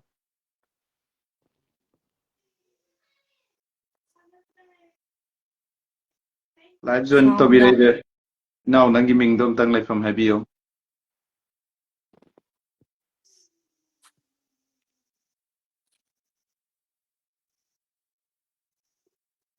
live si bu join to bi re now nangi voice to thok tre fel Yes, ta yes, ne yes.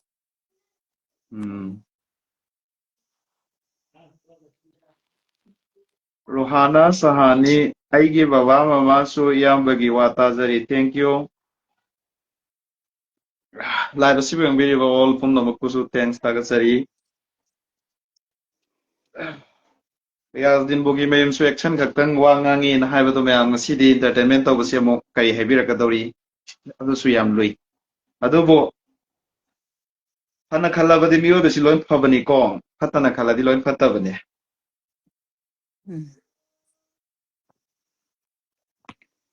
Mi oiba punsida entertainment su yamna maru oiba amane kaino. Smiling is long life hairim ni keno thokpa momon mino gaisi pusi sangdoi hairi ni keno Man. What is the language of you guys? Marcel Khan. Eikhoi gisi bro. Where mana eikhoi si karamba Manipur oidora Marcel Khan. आप कहाँ से हो? Where are you from? I'm using ma gisi Manipur masadi male do mana English to sale do pare. Type bro. What is the language of your guys? Manipuri language. I'm using to Manipuri language. I'm from Manipur. Then kari lamgi life no friend. ꯑꯩꯈꯣꯏꯒꯤꯁꯤ ꯃꯅꯤꯄꯨꯔ ꯑꯃꯗꯤ ꯗꯦꯜꯂꯤꯅꯤ ꯂꯥꯏꯐꯁꯤ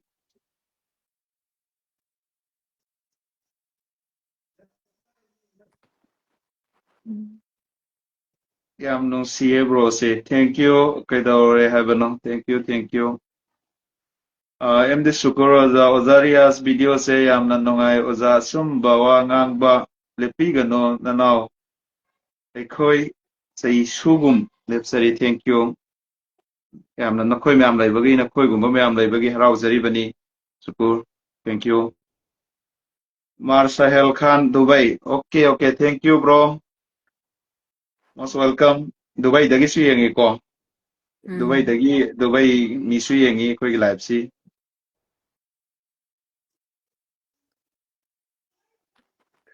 from some life Dubai oh. On Dubai gini. Okay bro thank you ꯂꯥꯏꯐꯁꯤ ꯗꯨꯕꯩꯗꯁꯨ ꯑꯩꯈꯣꯏ ꯃꯌꯥꯡꯁꯤꯡꯅꯁꯨ ꯑꯇꯣꯞꯄ ꯀꯟꯇ꯭ꯔꯤꯒꯤ ꯐ꯭ꯔꯦꯟꯁꯤꯡꯅꯁꯨ ꯌꯦꯡꯕ ꯃꯥꯜꯂꯦ ꯑꯗꯨꯗ ꯂꯦꯡꯒ꯭ꯋꯦꯖꯇꯨ ꯃꯣꯏꯅ ꯈꯪꯗꯕꯒꯤ ꯑꯣꯏꯔ ꯃꯥꯜꯂꯦ May loan si tongalan ni mo. ꯑꯗꯣ ꯍꯧꯖꯤꯛ ꯂꯥꯏꯚ ꯑꯁꯤꯗ ꯌꯦꯡꯕꯤꯔꯤꯕ ꯏꯆꯤꯜ ꯏꯅꯥꯎꯁꯤꯡ ꯀꯔꯤ ꯄꯥꯝꯃꯤ ꯃꯌꯥꯝꯒꯤ ꯑꯄꯥꯝꯕ ꯑꯣꯏꯅ ꯇꯧꯒꯦ ꯁꯟꯗꯦꯁꯤꯗꯤ ꯍꯥꯟꯅ ꯇꯧꯔꯝꯕꯅꯤ ꯑꯩ ꯂꯦꯞꯄꯨꯔꯦ ꯃꯇꯝ ꯈꯔ ꯑꯗꯣ ꯏꯟꯇꯔꯇꯦꯟꯃꯦꯟ ꯑꯣꯏꯅ ꯑꯗꯨꯝ ꯊꯝꯕꯅꯤ ꯑꯩ ꯄ꯭ꯔꯣꯒ꯭ꯔꯥꯝ ꯑꯗꯣ ꯃꯌꯥꯝ ꯀꯩ ꯁꯛꯍꯟꯅꯤꯡꯉꯤ ꯅꯠꯇ꯭ꯔꯒ ꯀꯩ ꯍꯥꯏꯅꯤꯡꯉꯤ ꯑꯗꯨꯒꯤꯁꯤꯡꯗꯣ ꯍꯥꯏꯔꯛꯑꯣ love you bro thank you Asgar thank you so much thank you love you to all my friend Tamai life male bro Tamai life male name mudin kaya ano tamay do I don't understand I khangdra duma warawi yadeko masum bro asumbagi tamang karisu kiroisi thank you I never afraid ꯑꯩꯅ ꯀꯤꯕ ꯑꯦꯐ꯭ꯔꯦꯠ ꯇꯧꯕꯗꯤ ꯑꯜꯂꯥ ꯈꯛꯇꯅꯤ ꯑꯃꯗꯤ ꯑꯩꯈꯣꯏꯒꯤ ꯂꯩꯔꯤꯕ ꯇꯥꯏꯕꯪꯄꯥꯜ ꯑꯁꯤꯒꯤ ꯑꯩꯈꯣꯏꯒꯤ ꯃꯅꯤꯄꯨꯔ ꯏꯟꯗꯤꯌꯥꯗ ꯆꯠꯅꯔꯤꯕ ꯂꯣ ꯃꯁꯤ ꯀꯤꯖꯩꯀꯣ Mani sum.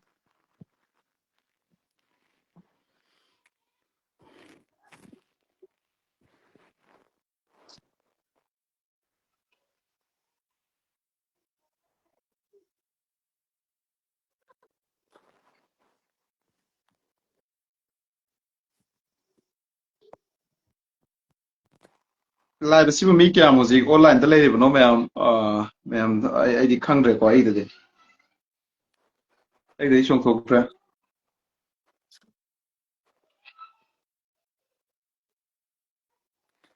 Gomindu pani maibam pasung chal maibam tomba.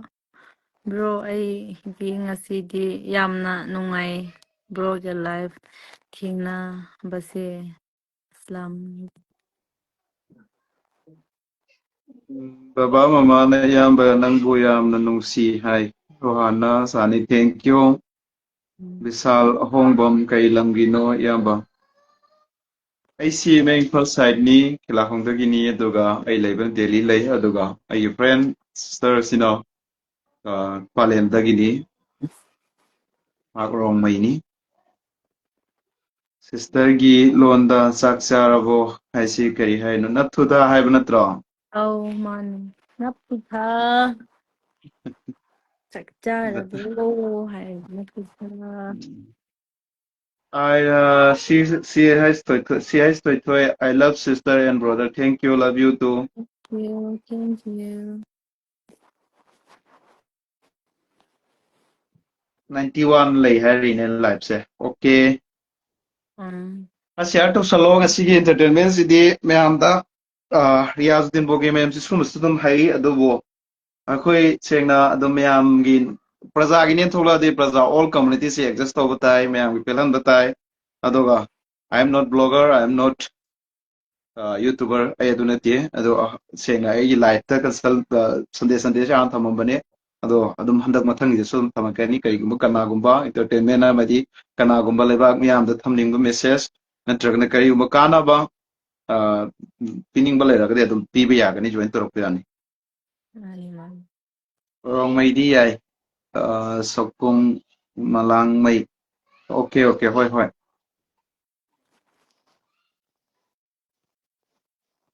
ꯑꯩꯗꯤ ꯃꯦꯁꯦꯖ ꯎꯊꯣꯛꯇ꯭ꯔꯦꯅ ꯍꯧꯖꯤꯛ comment thok tro ꯌꯦꯡꯒꯦ ꯊꯣꯛꯑꯦ sak sabira boyamba eniche sorry Sister so Eikhoi Manipur ima leipakki matangsi kaigumba kharatang thambiyo Mirina nangonda haire kaigumba mafam khara thambiyo na thambiyo ꯑꯩ ꯃꯅꯤꯄꯨꯔꯒꯤꯁꯦ ꯇꯦꯟꯕ ꯑꯣꯏꯅ ꯍꯥꯏꯕꯤꯒꯦꯀꯣ ꯑꯩꯈꯣꯏ ꯃꯅꯤꯄꯨꯔꯗ ꯍꯥꯏꯁꯦ ꯍꯥꯏꯗꯤ ꯍꯧꯖꯤꯛ ꯊꯣꯛꯂꯤꯕ ꯏꯔꯥꯡꯗ ꯊꯣꯛꯂꯤꯕ ꯃꯌꯥꯝꯅꯤꯅ ꯊꯣꯛꯂꯤꯕ ꯏꯔꯥꯡ ꯃꯌꯥꯝꯁꯦ ꯑꯩꯈꯣꯏꯁꯦ ꯊꯨꯅ ꯂꯣꯏꯁꯤꯟꯁꯦ ꯏꯔꯥꯡꯁꯦ ꯄꯤꯁ ꯑꯣꯏꯅ ꯂꯩꯁꯦ ꯑꯗꯒꯤ ꯑꯩꯈꯣꯏ ꯅꯨꯡꯉꯥꯏꯅ ꯂꯩꯁꯦ ꯍꯥꯏꯔꯗꯤ ꯑꯩꯈꯣꯏ ꯅꯪ ꯑꯩꯗꯒꯤꯁꯨ ꯂꯩꯔꯦꯀꯣ ꯑꯩꯈꯣꯏ ꯃꯌꯥꯝꯁꯦ ꯅꯪ ꯑꯩꯗꯒꯤ ꯂꯩꯔꯦ ꯅꯪ ꯑꯩꯅ ꯑꯩꯈꯣꯏ ꯄꯕ꯭ꯂꯤꯛ ꯃꯌꯥꯝꯅ ꯋꯥꯈꯜ ꯃꯥꯟꯅꯔꯗꯤ ꯂꯣꯏꯅ ꯏꯪ ꯇꯞꯄ ꯏꯔꯥꯡ ꯂꯣꯏꯁꯤꯟꯕꯗꯨ ꯂꯥꯛꯄ ꯉꯝꯒꯅꯤ ꯑꯗꯨꯒ ꯊꯨꯅꯁꯨ ꯂꯥꯛꯄ ꯉꯝꯕ ꯑꯣꯏꯁꯅꯨ ꯍꯧꯖꯤꯛꯕꯨꯗꯤ ꯄꯤꯁ ꯂꯩꯌꯦ ꯑꯗꯨꯒ ꯑꯩꯈꯣꯏ ꯑꯁ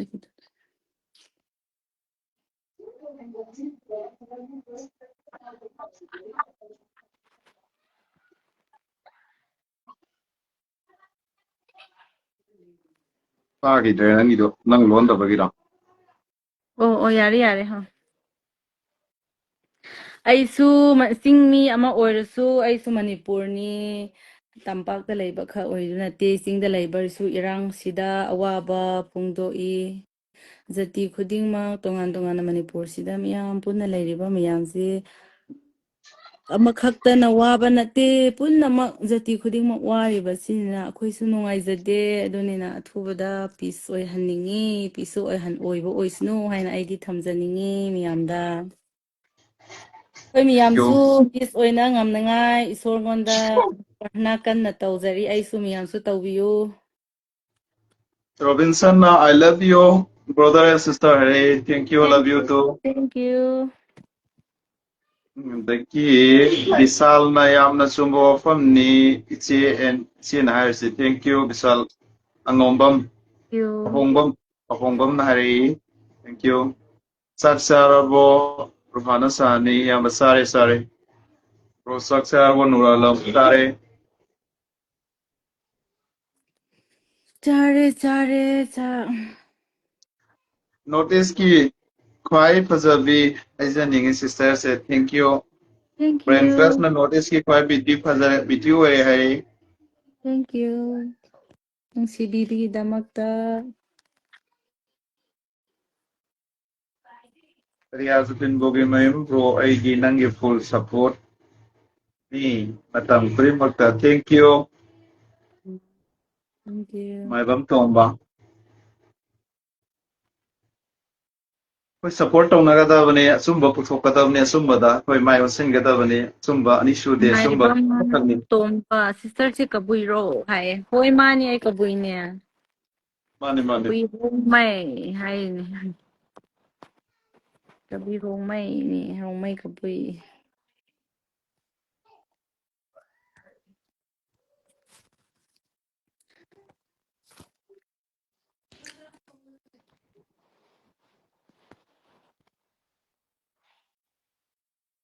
Si ama si joining hay na laisi kay no za.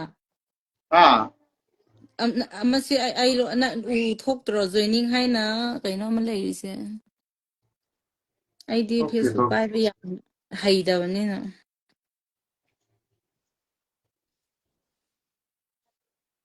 Kay han.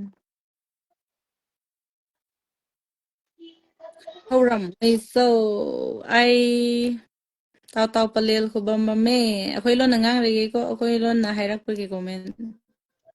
Hauram ay so hasi kadi kadi no.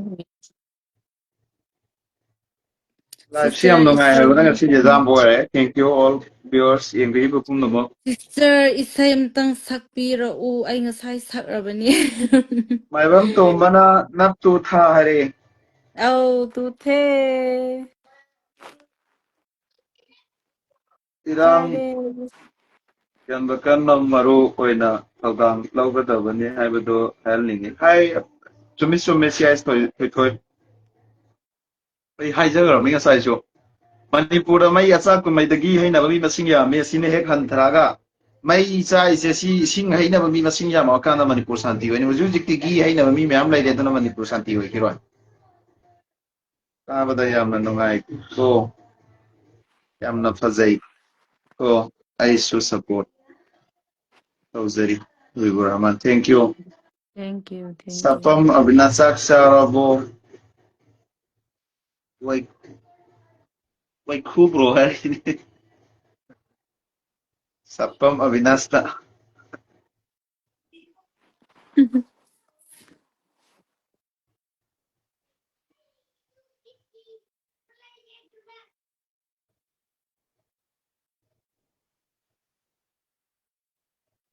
Komenta para on.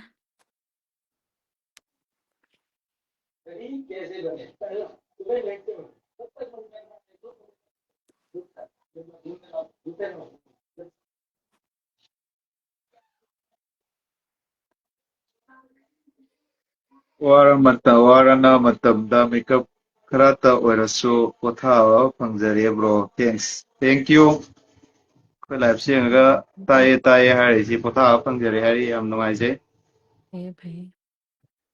so ngamata bro na saglak of Song support amtak bro na sakla o.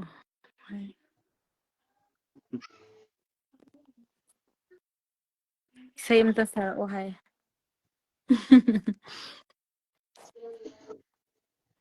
ai leba ming be sei yom sa adu yam phade koi ngasai ama ai sa ke du punsi sina han ba koi zakun kunja bihari gi ma tu isai do yamna artha leba do ai sakse ki bune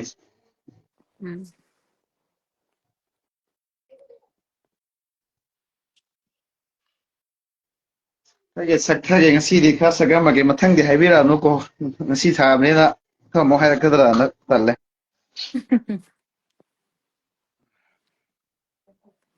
Saro.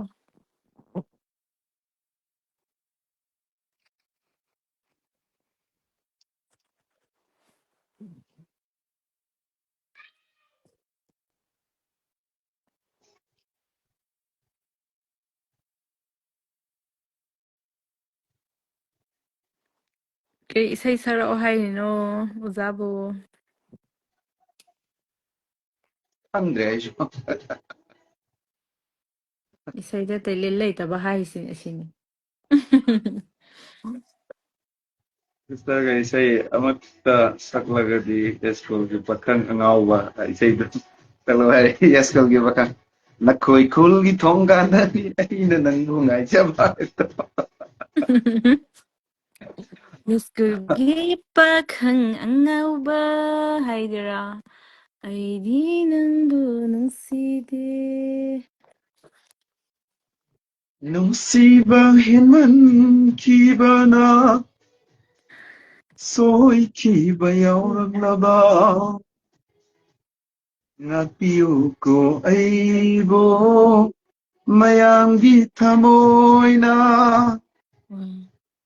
nungsiba hinman kiba na soy kiba yaurang laba ngakpiyo ko ay bo miyanggi tamoy na landaba ngandaba miyoy mapokni khandokpiyo nungsibani haina nungsiba hinman kibana soy kiba yauraglaba ngakpiyo ko aybo miyanggi tamoyna landaba ngamdaba miyoy mapokni khandokpiyo nungsibani haina nandamigi oikibada aidi nangbu yengba ngamhoroy aina migi oikibadadi nangdi aibo yengba ngamhogadara malem sida nangondagi henbe aigi imitsida itamoynungda manglan su taibangsu nangka mangaire oire angauba nungsinakada yaroi hangoi khonge eramdana muk mayamsi loi chenagrani Kaisu kaide, kaisu kaide. Isay yam nungaire. Yam, isay taba nungaidro, zana sakpase. ꯑꯩꯈꯣꯏꯁꯦ ꯏꯁꯩꯗꯗꯤ ꯍꯩꯇꯦ ꯑꯗꯨꯕꯨ entertainment ꯑꯣꯏꯅ ꯁꯛꯄꯅꯤꯅ ꯖꯥꯅ Zameludin nahak kadaydagino amtang hana haibiyo join tawrebe Zameludin nahak ming leifam amtang haibiro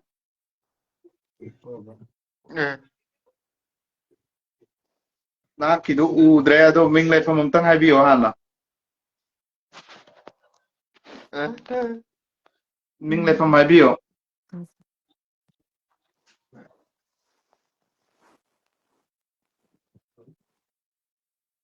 Zameludin akoigi live join tawreba nahak amtang ming leifam haibiro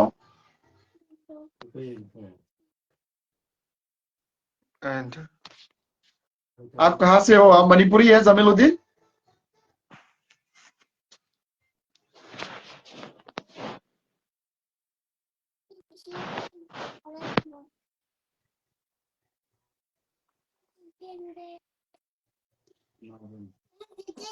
Jamiluddin से मणिपुरी ना तब माल है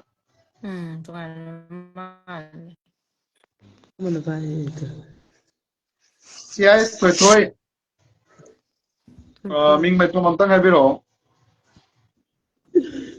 Ay Abdulaziz kawe कदा जगी नो है बिरो irong dai ne बिरो कदा है जगी irong somin manaktai मसक फजना उड़े मंतंग वन बिरो ने आई खंग ब्रेंगे ai di nang khange ai lekai ni keno kai khang ai tori ai lekai dagi bro om su yaw dare ngasi hiam nungai irong kada wai no bro ko ja irong nupi mata sama naktai ne okay kai sa kai no ko ja ya sam oh Ay nang live tu nungai na changakpanida. Ha.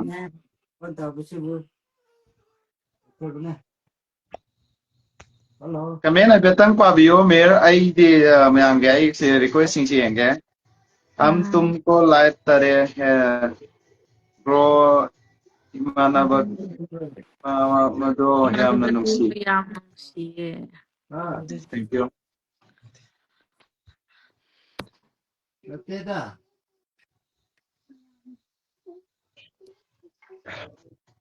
Bro Abdullah ji kamay taw ya ko gi live ama di video sing siya ko le kay di ang na bra mayam na kamay na kay kay hay nay betang tambio. Adum yenge mayam yengnabne adum leibenida nahak nangi bekta adum leibenida yam. Thank you, thank you.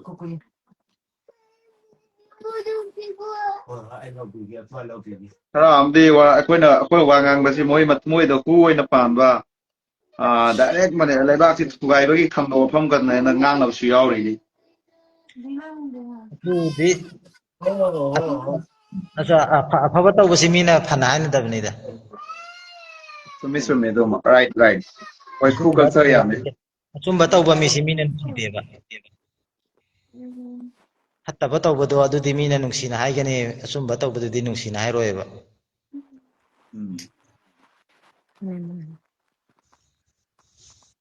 Eikhoi ki tum kus होता है बल्कि बाइसाख चारबो आइसा प्रवीण चारे popular ओरे bro ngasi singambayong bustase.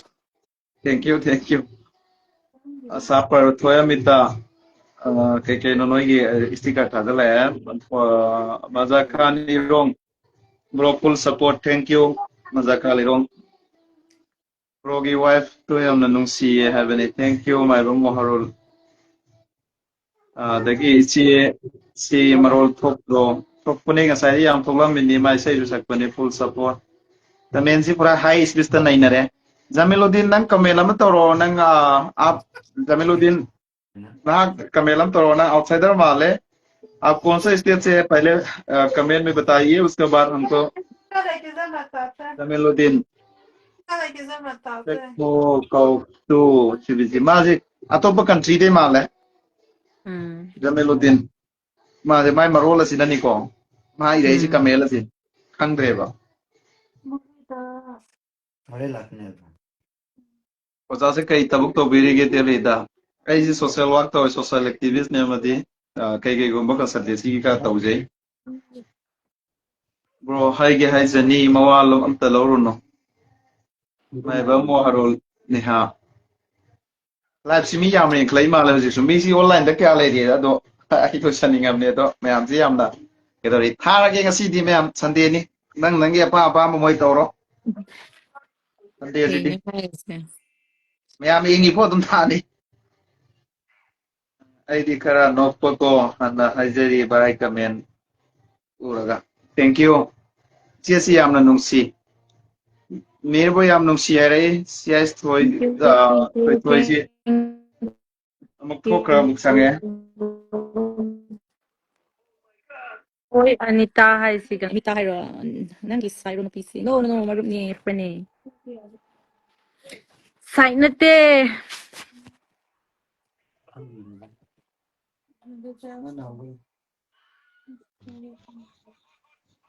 ai na te friend ne khoi ni friend ni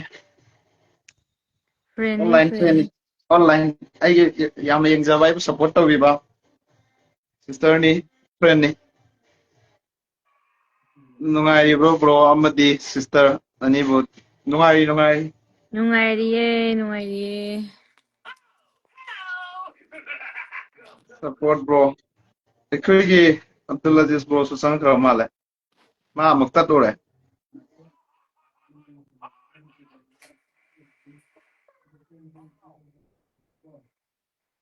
kay ofam thamlinge bro Abdullah Aziz hai bana to sai do yes toi do kay ofam thamlinge bro ngasi live join to biro ko habiyo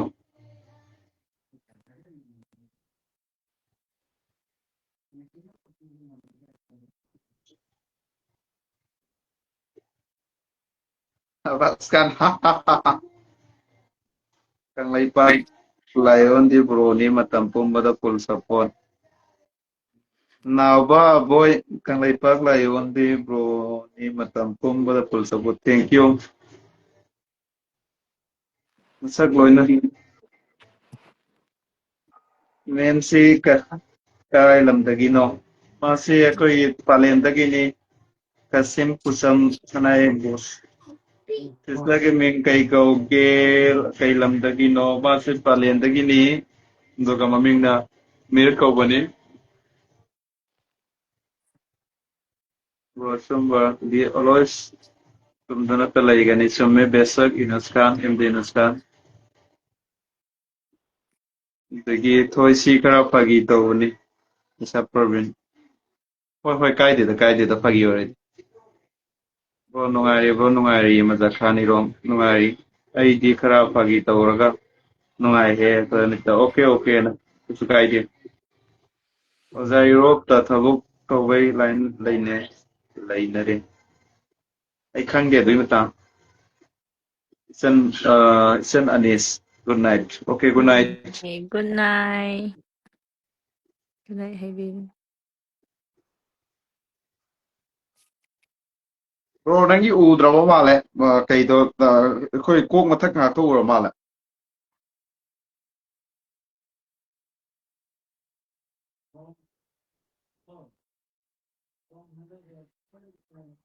Sister se Maitai natraga. Ay, Maitai nati travel ni. Ay, travel ni.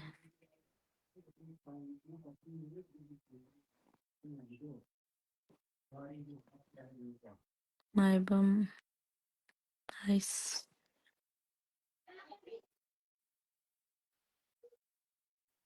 Kasi Maitai natraga travel ni ba. Wow, nice. May Travel bamuro. ni.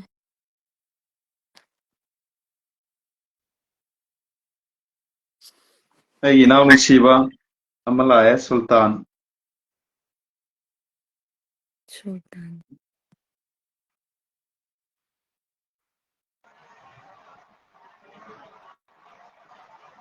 Sultan. Nayamba lai tha tabdagi ukidre ne kuire tha ama helamani.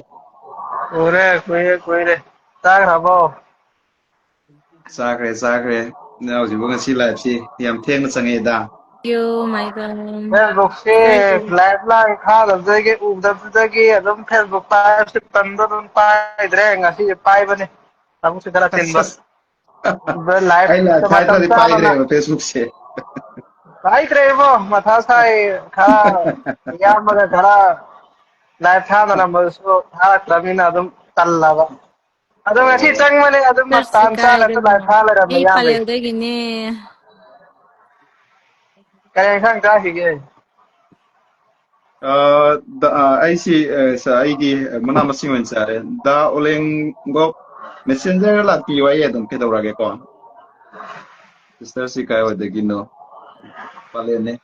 Sultan nai param tang nai tharo.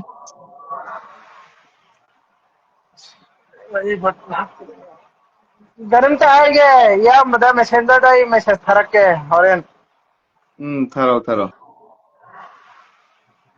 kaya tan da ya Tana si ay kai di.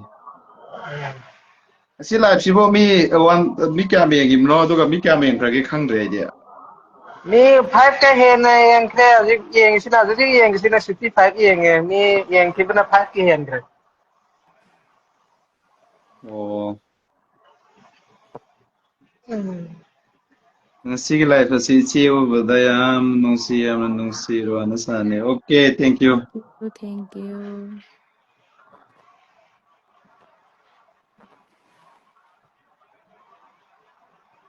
ko che tham grabo tai Pari. vel na bro Lady masu yori. Kemdi Yunus kan nang accept tau kibani request torok pedo.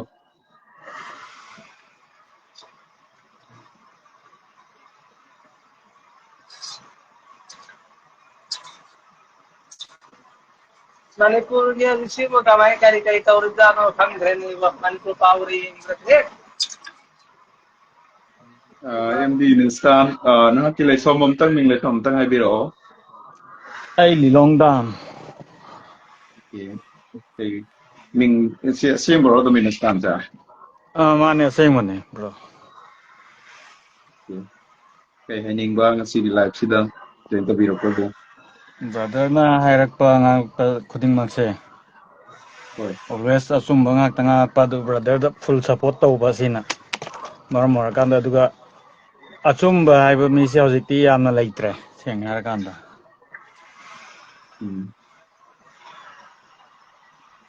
Adone brother gi da sum aina support tauba duga achumba se di support taubi base hojikti masing ji wale.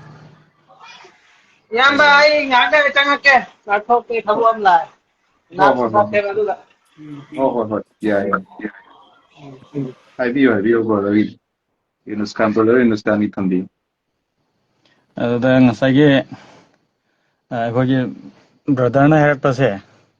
Leibaki oiro social hadi kuding makse da Manipur ideal Manipur da nga po kuding makse tasengna kakne na ngai oi bo fong om pho yaw da ba aduna maram kanda brother se maroi na ina tasengna support tawrakpani.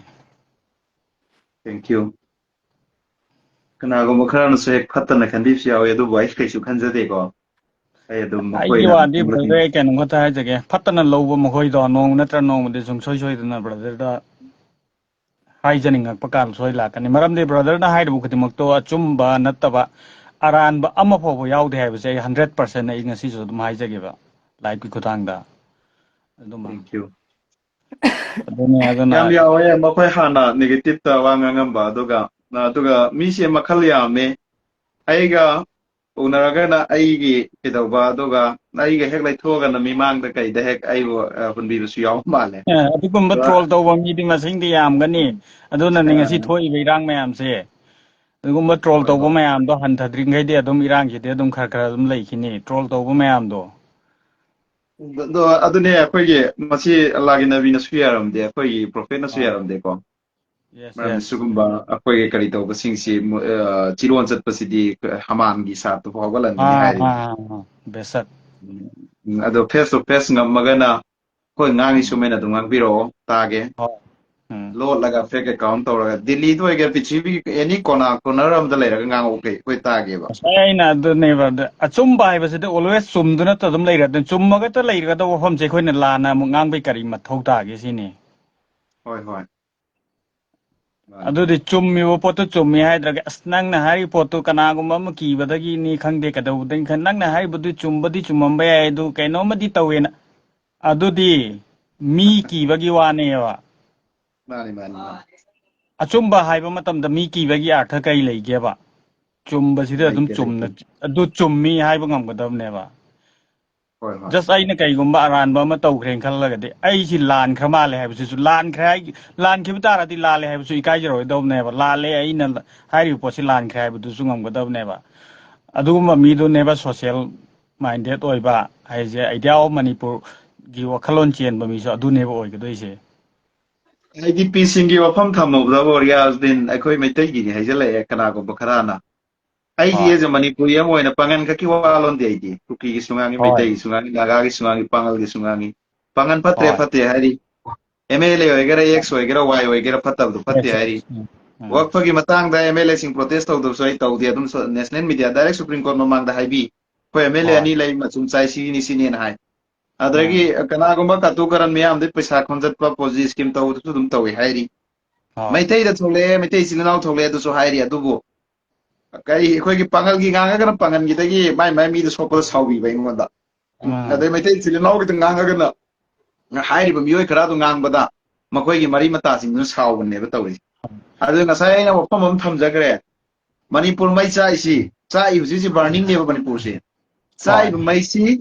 muthatnaba masing yam akada Manipur inga dori meba hojik ti ghee haiba mina masing yam meba asak pa mida maida thau haiba mina masing yam meba si ising haiba idea Manipur si koi kandaba yate haradi ising haiba mi masing yam tholo ko mathau ta eba filda social da nate filda Kamoi sem social da waka magaso ming nai maitai silinau gi lauba pangal gi lauba kabuk na machum chaba si ana kun bagi mathou maram kang da organization pangnai te leisalaga kamunen gi pillar lung salakpa kamunen gi wafam ngak ta thamlakpa akhoi pangan da so machum chaba asi ana gi GST sem na bagi leiba sumba mayam si Hoi. loi thadoga hayeng irang si loiraga dui mayam da noi competition tongna zo ado irang si lo shanna ba hotna ge haradi si leiba kan se leiba kana sem gadam neba Mane mane. leipak si kan ya di leipak si ana khoi semaga defan gadab neba adada famnai ba singjo fam ta na leire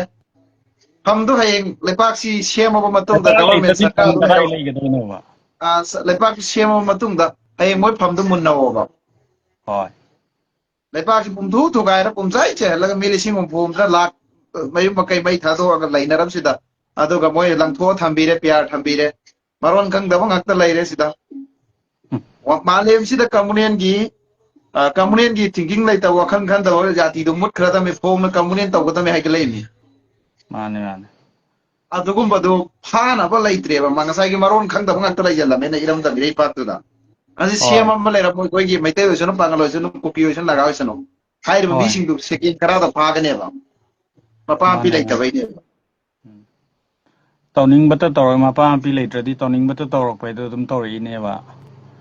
hoi hoi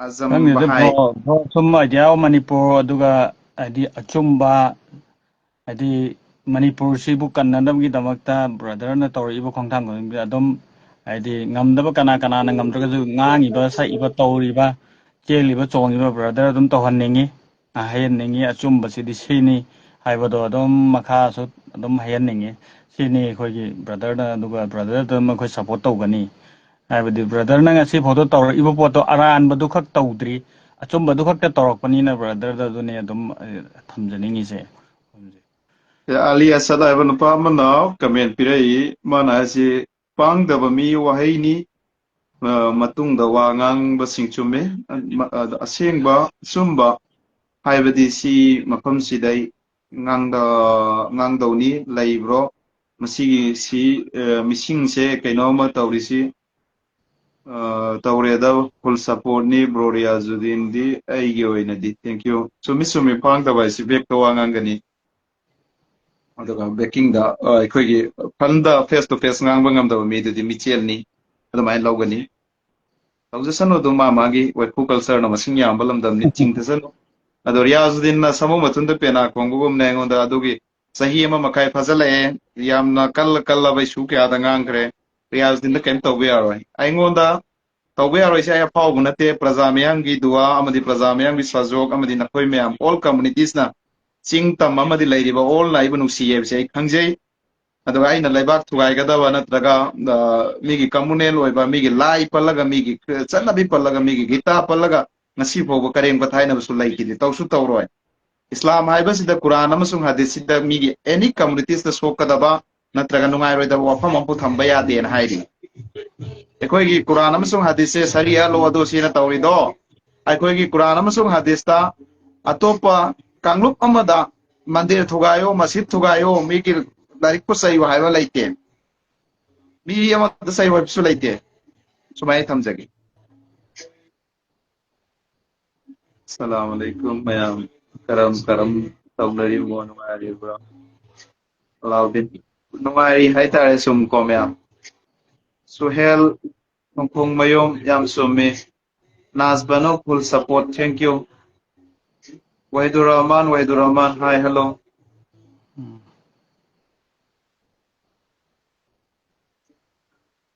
brother ai sing atang thoke ba okay ai su lo sala dobre da ai su ngasi di jam sangan ge la se ande da ya hana thom bu kuin ke da ro ngasi mu tarak pani hoi adum alias adum kabla tawbiro kini no brother ma adum tawbiro adum full support ni brother okay thank you laptop krage no ma laptop kraga masak uraktra kanda mi magun khangani sumi alias koina ke do khiba matam da no ma sure one day mo koi dum khangani sumi do good asumbo wafam ni nahak na hairi ba khuding mak thank you Ma'am live si loisilase ngasi yarabo ngasi ma'am nungai taba yawrasu thadong ngasi miyoibani hinjanba wahai da wata da yawrasu hoi warau na roisi siru machani duga ngasi live ta join tawiramiba my friend Mir kamei bu soinga litana thagatsari amadi tawiramiba ichili naw sing brother sing inaw sing yamba sing loin mu kusoi thagatsari aduga ngasi live si swaida loisalasi ichili naw sing kami namtang pami ma'am muthatnaba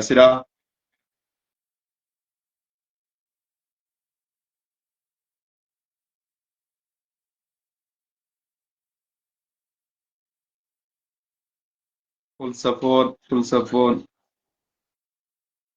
Okay, thank you everyone. Good night. Assalamualaikum. Eramdam Manipur Yaipare. Long live Manipur. Thank you.